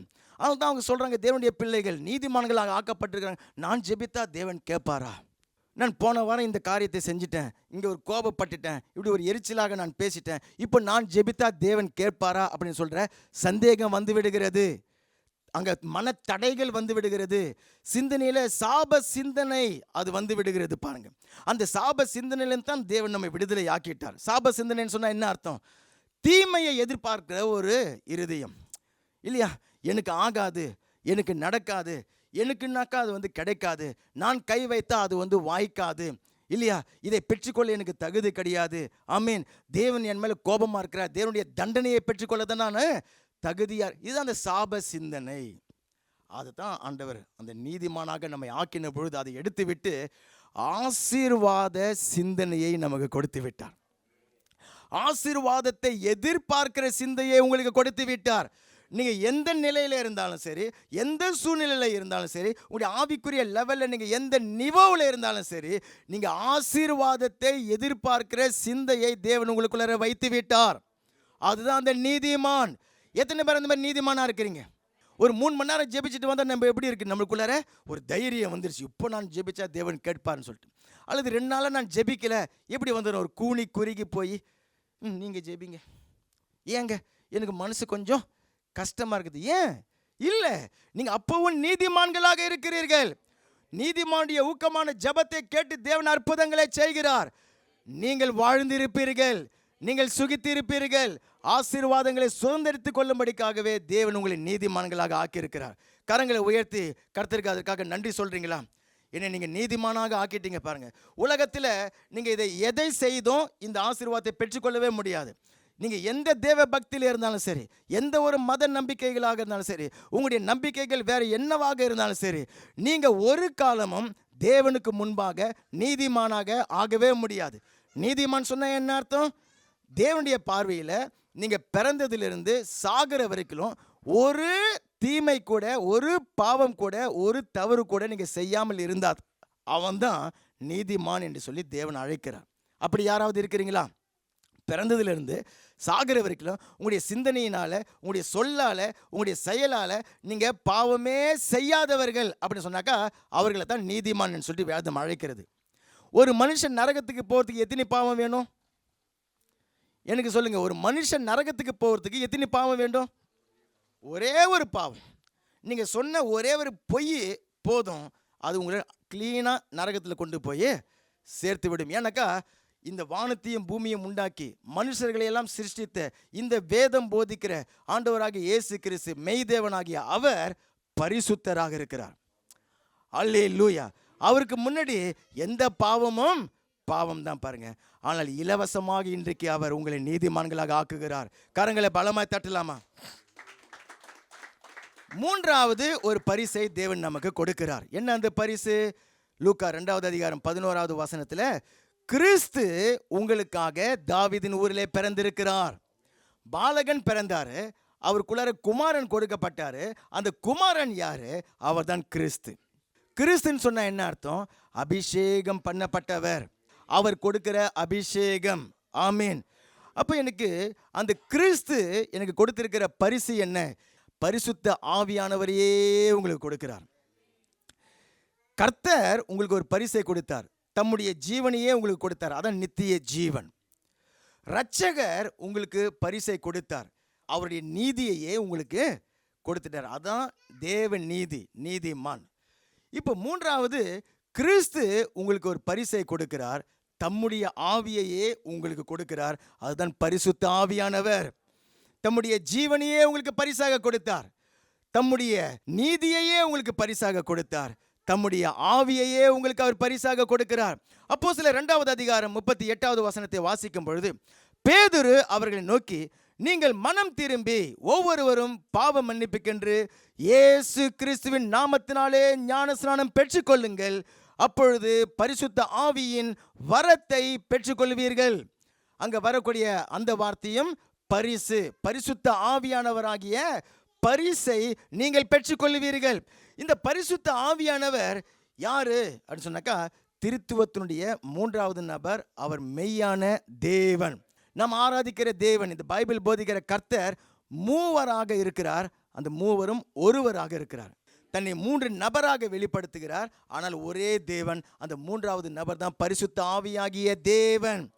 இப்போ ஆண்டவர் இயேசு கிறிஸ்துவை நீங்கள் விசுவாசித்து பாவ மன்னிப்புக்கென்று ஞானஸ்நானத்தை நீங்கள் பெற்றுக்கொள்ளும் பொழுது நீங்கள் ரட்சிக்கப்பட்டுறீங்க, தேவனுடைய பிள்ளையாக ஆகிவிடுகிறீங்க. வானாதி வானங்கள் கொள்ளாத தேவனே உங்களுக்கு உள்ளார வந்து என்றென்றைக்குமாக தங்கிவிடுகிறார். எவ்வளவு பெரிய பாக்கியம் பாருங்க. சாதாரண காரியம் கிடையாது. பரிசு கொடுத்தார். இது ஒரு செல்போனை வாங்கி கொடுத்தார், காரை வாங்கி கொடுத்தார் கிடையாது. அந்த வானாதி வானங்கள் கொள்ளாத தேவனே மனுஷனாகிய நமக்குள்ளாக வந்து அவர் தங்கி விடுகிறார். இந்த பரிசை நீங்கள் வேறு எங்கேயுமே பெற்றுக்கொள்ள முடியாது. ஆண்டவர் இயேசு கிறிஸ்து உங்களுக்கு கொடுக்கிறார். இந்த பரிசுத்த ஆவியானவர் எனக்கு எதற்காக? பல காரியங்கள் இருக்கிறது. பரிசுத்த ஆவியானவர் எனக்குள்ளார வந்து செய்யக்கூடிய பல காரியங்கள் இருக்கிறது. ஆனால் ஒரே ஒரு காரியத்தை சொல்லுகிறேன். அந்த பரிசை எதற்காக தேவன் நமக்கு கொடுத்திருக்கிறார்? எபேசியர் புஸ்தகம் 3வது அதிகாரத்துக்கு திருப்பிக் கொள்ளுங்க, அதை பார்த்து நம்ம முடிக்கலாம். எபேசியர் புஸ்தகம் 3வது அதிகாரம் 16வது வசனம், நீங்கள் அவருடைய ஆவியினாலே, பாருங்க, பரிசுத்த ஆவியானவர் எப்படி சொல்றாரு? அவருடைய ஆவியானவர். ஆமேன். அதான் பரிசுத்த ஆவியானவரால, நீங்கள் பரிசுத்த ஆவியானவரால உள்ளான மனுஷனில் வல்லமையாய் பலப்பட விசுவாசத்தினாலே கிறிஸ்து உங்கள் இருதயத்தில் வாசமாய் இருக்க நீங்கள் அவருடைய அன்பிலே வேரூன்றி நிலை பெற்றவர்களாகி சகல பரிசுத்தவான்களோடு கூட இயேசு கிறிஸ்துனுடைய அன்பின் அகலமும் நீளமும் ஆழமும் உயரமும் இன்னதென்று நீங்கள் உணர்ந்து அறிவுக்கு எட்டாத அந்த அன்பை அறிந்து கொள்ள வல்லவர்களாக ஆகவும் தேவனுடைய சகல ஆசீர்வாதங்களினால பரிபூர்ணத்தினால நிரப்பப்படவும் அவர் தமது மகிமையினுடைய ஐஸ்வர்யத்தின்படியே உங்களுக்கு அனுக்கிரகம் பண்ண வேண்டும் என்று வேண்டிக் கொள்ளுகிறேன். பெரிய ஒரு வசனம். பரிசுத்த ஆவியானவர் எனக்கு எதற்காக தேவன் கொடுத்திருக்கிறார்னாக்கா, நல்லா கவனிங்க. உங்களுக்குள்ள இருந்து கொண்டு தேவனுடைய அன்பை அவர் உங்களுக்கு வெளிப்படுத்துவார். கல்வாரி சிலுவையில் கர்த்தராகிய இயேசு கிறிஸ்து தேவனே மனுஷனாக வந்து உலகத்தினுடைய பாவத்தையும் சாபத்தையும் நரகத்தையும் சுமந்து ரத்தம் சிந்தி மரித்து 3ஆவது நாள் உயிர்த்தெழுந்தார் இல்லையா? அதில் வெளிப்பட்டிருக்கிற தேவனுடைய அன்பு இருக்கிறது இல்லையா? அந்த அன்பை தான் பரிசுத்த ஆவியானவர் நம்முடைய இருதயத்தில் அவர் ஊற்றுகிறார். அந்த தேவனுடைய அன்பை நீங்கள் அறிந்து கொள்ள வேண்டும். தேவனுடைய அன்பை அறிந்து கொள்ளாதான் நீங்கள் எந்த சூழ்நிலையிலையும் அவரை அப்பா பிதாவே என்று சொல்லிட்டு உங்களை கூப்பிட பண்ணி விடுவார். பரிசுத்த ஆவியானவர் இல்லாமல் இயேசுவை யாருமே கிறிஸ்துன்னு சொல்லிட்டு சொல்லவே முடியாது. இயேசுவை தேவனுடைய குமாரன் சொல்லிட்டு யாருமே சொல்லவே முடியாது. பரிசுத்த ஆவியானவர் இல்லாமல், அதாவது தேவனுடைய உதவி இல்லாமல் ஒரு மனுஷனும் இயேசுவை தேவனுடைய குமாரன் என்று சொல்லி சொல்ல முடியாது. அதே போல அந்த தேவ ஆவியானவருடைய உதவி இல்லாமல் ஒருவரும் தேவனுடைய அன்பை உணரவே முடியாது, அறிந்து கொள்ளவே முடியாது. அந்த பரிசுத்த ஆவியானவர் ஆவியாகிய தேவன் உங்களுக்குள்ள இல்லாமல் நீங்கள் உங்களுடைய சூழ்நிலைகளில் அப்பான்னு சொல்லிட்டு தேவனை கூப்பிடவே முடியாது. ஆனால் வானத்தையும் பூமியும் உண்டாக்கின தேவன் தான் என்னுடைய அப்பா என்கிறத உங்களை விசுவாசிக்க வைப்பார். அந்த உரிமையோடு அவரை கூப்பிட பண்ணுவார். உங்களுடைய தேவைகளை எல்லாம் அவர் சந்திக்க பண்ணுவார். உங்களுக்குள்ளே அந்த பரிசுத்த ஆவியானவரை பரிசாக எதற்காக கொடுத்திருக்கிறார்னு சொன்னாக்கா, அவருடைய அன்பை உணர்ந்து கொண்ட அந்த மனுஷன், அவருடைய பிள்ளை, அவரை ஆவியோடு உண்மையோடு ஆராதிக்கிறவர்களாக இருப்பாங்க. அந்த பரிசுத்த ஆவியானவர் உங்களுக்குள்ளே இருக்கிறபடினால, அவருடைய அன்பை நீங்கள் அறிந்து உணர்ந்து கொண்டிருக்கிறபடினால அந்த தகப்பனுக்கு பிரியமாக அவருடைய சத்தியத்தில் நீங்கள் நடப்பீங்க. ஹல்லேலூயா. அந்த சத்திய பாதையில் உங்களை அவர் நடத்துவார். எல்லாத்தையும் சேர்த்து சொல்லணும்னு சொன்னாக்கா ஒரே வார்த்தையில் பரிசுத்த ஆவியானவர் எதற்குன்னா, உங்களை தேவனை தேடுகிறவர்களாக ஆக்கிவிடுவார், தேவனை அன்பு செய்கிறவர்களாக ஆக்கிவிடுவார், தேவனை ஆராதிக்கிறவராக ஆக்கிவிடுவார். முடிவாக உங்களுக்குள்ள இருந்து கொண்டு அந்த தேவனுடைய சாயலாகவே உங்களை அவர் மறுரூபப்படுத்தி விடுவார். அதைத்தான் ஆதாம் இழந்து போனான்னு பாருங்க. பரிசுத்த ஆவியானவர் உங்களுக்குள்ள வரும்பொழுது உங்களை அவர் இயேசு கிறிஸ்துடைய சாயலில் அவர் மறுரூபப்படுத்தி உங்களை மகிமையில கொண்டு போய் சேர்த்து விடுவார். இந்த பரிசுத்த ஆவியானவரையே நீங்கள் இழக்க முடியாது. நல்லா கவனிச்சு கொள்ளுங்க. உங்களை வேற விதமான போதனைகளை நீங்கள் கேட்டுக்கொண்டு இருக்காதீங்க. இதுவும் பரிசுத்த ஆவியானவரை பரிசாக கொடுத்திருக்கிறார். அவர் உள்ளார வருகிறதும் வெளியில் போகிறதும், உள்ளார வருகிறதும் வெளியில் போகிறதும் அப்படி கிடையாது. உங்களுக்குள்ள இருக்கிற பரிசுத்த ஆவியானவர் என்றென்றைக்குமாய், சொல்லுங்க, என்றென்றைக்குமாய் எனக்குள்ள இருக்கிறார். ஏன்னு சொன்னாக்கா அவரை பரிசாக தேவன் எனக்கு கொடுத்து விட்டார். நீங்கள் அவரை இழக்க முடியாது. அவரை துக்கம் வேணால் நீங்கள் படுத்திடுவீங்க. அவர் உங்களுக்குள்ள இருந்து செயல்படாதபடிக்கு அவர் நீங்கள் முடக்கி வேணால் வைத்திருப்பீங்களே தவிர அவரை நீங்கள் இழக்கவே மாட்டீங்க. ஏன்னு சொன்னால் அது பரிசாக கொடுத்திருக்கிறார். நீங்கள் மரித்தாலும் உங்களை விட்டு அவர் விலக மாட்டார். உங்களை பரலோகத்துக்கு கொண்டு போகிறவரே அந்த பரிசுத்த ஆவியானவர் தான். அந்த அன்பினால் நீங்கள் நிரப்பப்பட்டிருக்கிறபடினால அவருக்காக உங்களை ஊழியம் செய்ய பலப்படுத்துகிறவரும் அந்த பரிசுத்த ஆவியானவர் தான். ஏன் அந்த பரிசு முக்கியம் பாருங்க. அந்த பரிசு தான் உங்களை தேவனுடைய அன்பினால் நிறைத்து இது எல்லாம் உங்களை செய்ய பண்ணுகிறது. ஆமீன்.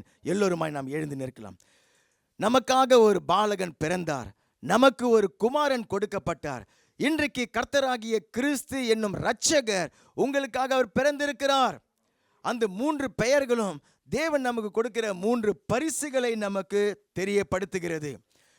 கர்த்தராக அவர் இருந்து தம்முடைய நித்திய ஜீவனையே உங்களுக்கு கொடுத்திருக்கிறார். இரட்சகராக இருந்து அவர் தம்முடைய நீதியையே உங்களுக்கு அவர் கொடுத்து விட்டார். அவர் கிறிஸ்துவாக இருந்து தம்முடைய ஆவியாகிய பரிசுத்த ஆவியானவரையே பரிசாக கொடுத்து விட்டார். இந்த 3 பரிசையும் யாரெல்லாம் பெற்றுக் கொண்டிருக்கிறீங்க? கிஃப்ட் பாக்கெட்டை யார் திறந்து பார்த்துருக்கிறீங்க? இல்லை வெளியில் இருக்கக்கூடிய அந்த கிஃப்ட் பேப்பரையே நீங்கள் பார்த்து அழகு பார்த்து ரசிச்சுன்னு இருக்கிறீங்களா? இப்போ அந்த கிஃப்ட் பேப்பர் தான் இயேசு. எத்தனை பேருக்கு புரியுது? அதான் அவருடைய மனுஷ அவதாரம் இயேசு. ஆமீன். இப்போ தேவனுடைய குமாரன் மூலமாக 3 பரிசை கொடுத்திருக்கிறார். கர்த்தராகிய இயேசு, சொல்லுங்க, அவர் என்ன கொடுத்தாரு? நித்திய ஜீவனை கொடுத்தார். இரட்சகராகிய இயேசு என்ன கொடுத்தாரு? நீதியையே கொடுத்துட்டார். தேவன் நீதியையே உங்களுக்கு கொடுத்துட்டார். கிறிஸ்துவாகிய இயேசு அவர் என்ன கொடுத்தாரு? பரிசுத்த ஆவியானவரை கொடுத்தார். இந்த 3 பரிசுகளும் ஒரு மனுஷனுக்கு அதி முக்கியமானது. ஆமென். மிகவும் உன்னதமானது. இந்த பரிசை நீங்க பெற்று கொள்ளலன்னு சொன்னாக்கா, இன்றைக்கு தான் தேவன் உங்களுக்கு கொடுத்திருக்கிற ஒரு மிக முக்கியமான ஒரு அழைப்பு, ஒரு வாய்ப்பு, ஒரு இன்விடேஷனை உங்களுக்கு அவர் கொடுக்கிறார். ஹல்லேலூயா. நீங்க வெறும் பாவத்தினால கரைபட்டு இல்லையா, மரணத்துக்கென்று முன்குறிக்கப்பட்ட பாவத்தினால் கரப்டான பாவ மனுஷனுடைய ஜீவனை மாத்திரம் உடையவர்களாக இந்த பூமியில வாழ்ந்து செத்து போய்விட கூடாது என்பதற்காக தேவன் உங்களுக்கு நித்திய ஜீவனை பரிசாக கொடுக்க விரும்புகிறார். நீங்க இந்த பூமியில மாத்திரம் கிடையாது, என்றென்றைக்குமாய் போய் அவரோடு கூட நீங்க வாழ்வீங்க. பாருங்க, ஹல்லேலூயா. இந்த பூமிக்குரிய வாழ்க்கையை உங்களை வெற்றி வாழ்க்கையாக அது மாற்றிவிடும், அந்த நித்திய ஜீவன். இரண்டாவது, நீங்க தேவனுக்கு தூரமானவர்களாக, தேவனை தேட முடியாதவர்களாக, தேவனிடத்திலிருந்து ஆசீர்வாதங்களை பெற்றுக்கொள்ள தகுதி இல்லாதவர்களாக, சாப சிந்தனைகளினால நிறைந்து, தாழ்வு மனப்பான்மைகளினால நிறைந்து, கவலைகளினால, துக்கத்தினால நீங்கள் பாரப்பட்டு முடக்கப்பட்டு நீங்க ஒரு ஓரத்தில் ஒளிந்து கொண்டு வாழக்கூடிய ஒரு வாழ்க்கை வாழ தேவனுக்கு விருப்பம் கிடையாது. அதற்காகத்தான் உங்களுக்கு நீதிமான் என்கிற பரிசை உங்களுக்கு கொடுத்திருக்கிறார். மூன்றாவது, தேவனையே தனக்குள்ளாக பெற்றிருக்கக்கூடிய ஒரு வாழ்க்கை தான் கிறிஸ்தவம். இது ஜீவனுள்ள தேவனை உங்களுக்குள்ளார பெற்று அந்த ஜீவனுள்ள தேவனோடு ஐக்கியம் கொண்டு வாழக்கூடிய ஒரு வாழ்க்கை, அதுதான் கிறிஸ்தவம். அல்லேலூயா. இது மத மாற்றம் கிடையாது, மனம் மாற்றமும் கிடையாது. உங்களுடைய இனமே மாறிவிடுகிறது. நீங்க மனுஷனே கிடையாது. அல்லேலூயா. நீங்க மனுஷனே கிடையாது, நீங்க தேவர்களாக ஆகிவிடுவீர்கள். அப்படியே கரங்களை தட்டிக்கொண்டு கர்த்தருக்கு நன்றி செலுத்தலாமா? இவ்வளவு அற்புதமான பரிசுகளை தேவன் நமக்கு கொடுத்திருக்கிறார். சிங்காசனம் விட்டிறங்கி நம் தாழ்வில் நம்மில் அன்பு கூர்ந்து, சிங்காசனம் விட்டிறங்கி நம் தாழ்வில் நம்மில் அன்பு கூர்ந்து, தூக்கினாரே செற்றி நின்று உயர்த்தினாரே கண்மலை மீது, தூக்கினாரே செற்றி நின்று உயர்த்தினாரே கண்மலை மீது. இயேசுவின் அன்பு அற்புதம் அற்புதமே, ஓ என் நேசரின் அன்பு என்றென்று மாறாதது. சொல்லுவோம், இயேசுவின் எல்லாருமே வாயில திறந்து சந்தோஷத்தோடு ஒரு அர்த்தமுள்ள விதத்தில், ஓ என் நேசரின் அன்பு என்றென்று மாறாததே, என் குற்றங்கள் யாவையும் நீக்கிடவே என்னிடத்தை அவர் ஏற்றுக்கொண்டார். என் குற்றங்கள் யாவையும் நீக்கிடவே என்னிடத்தை அவர் ஏற்றுக்கொண்டார். என் மீறுதல்கள் அவர் மன்னித்தாரே, என் நோய்கள் எல்லாம் குணமாக்கினாரே. உரிமையோடு சந்தோஷமாக பாடுங்க. உங்களை அவர் நீதிமானாக மாற்றிவிட்டார். என் நோய்கள் எல்லாம் குணமாக்கினாரே. இயேசுவின் அற்புதம் நல்ல சந்தோஷமா உங்க முகத்துல சந்தோஷம் இருக்கணும். ஓ என் நேசரே, அவருடைய பிறப்பை நம்ம கொண்டாடுகிறோம். என்றென்று மாறாததே, மிகுந்த சந்தோஷத்தை உண்டாக்குகிற நற்செய்தி உங்களுக்கு சொல்லப்பட்டிருக்கிறது. ஆமென்.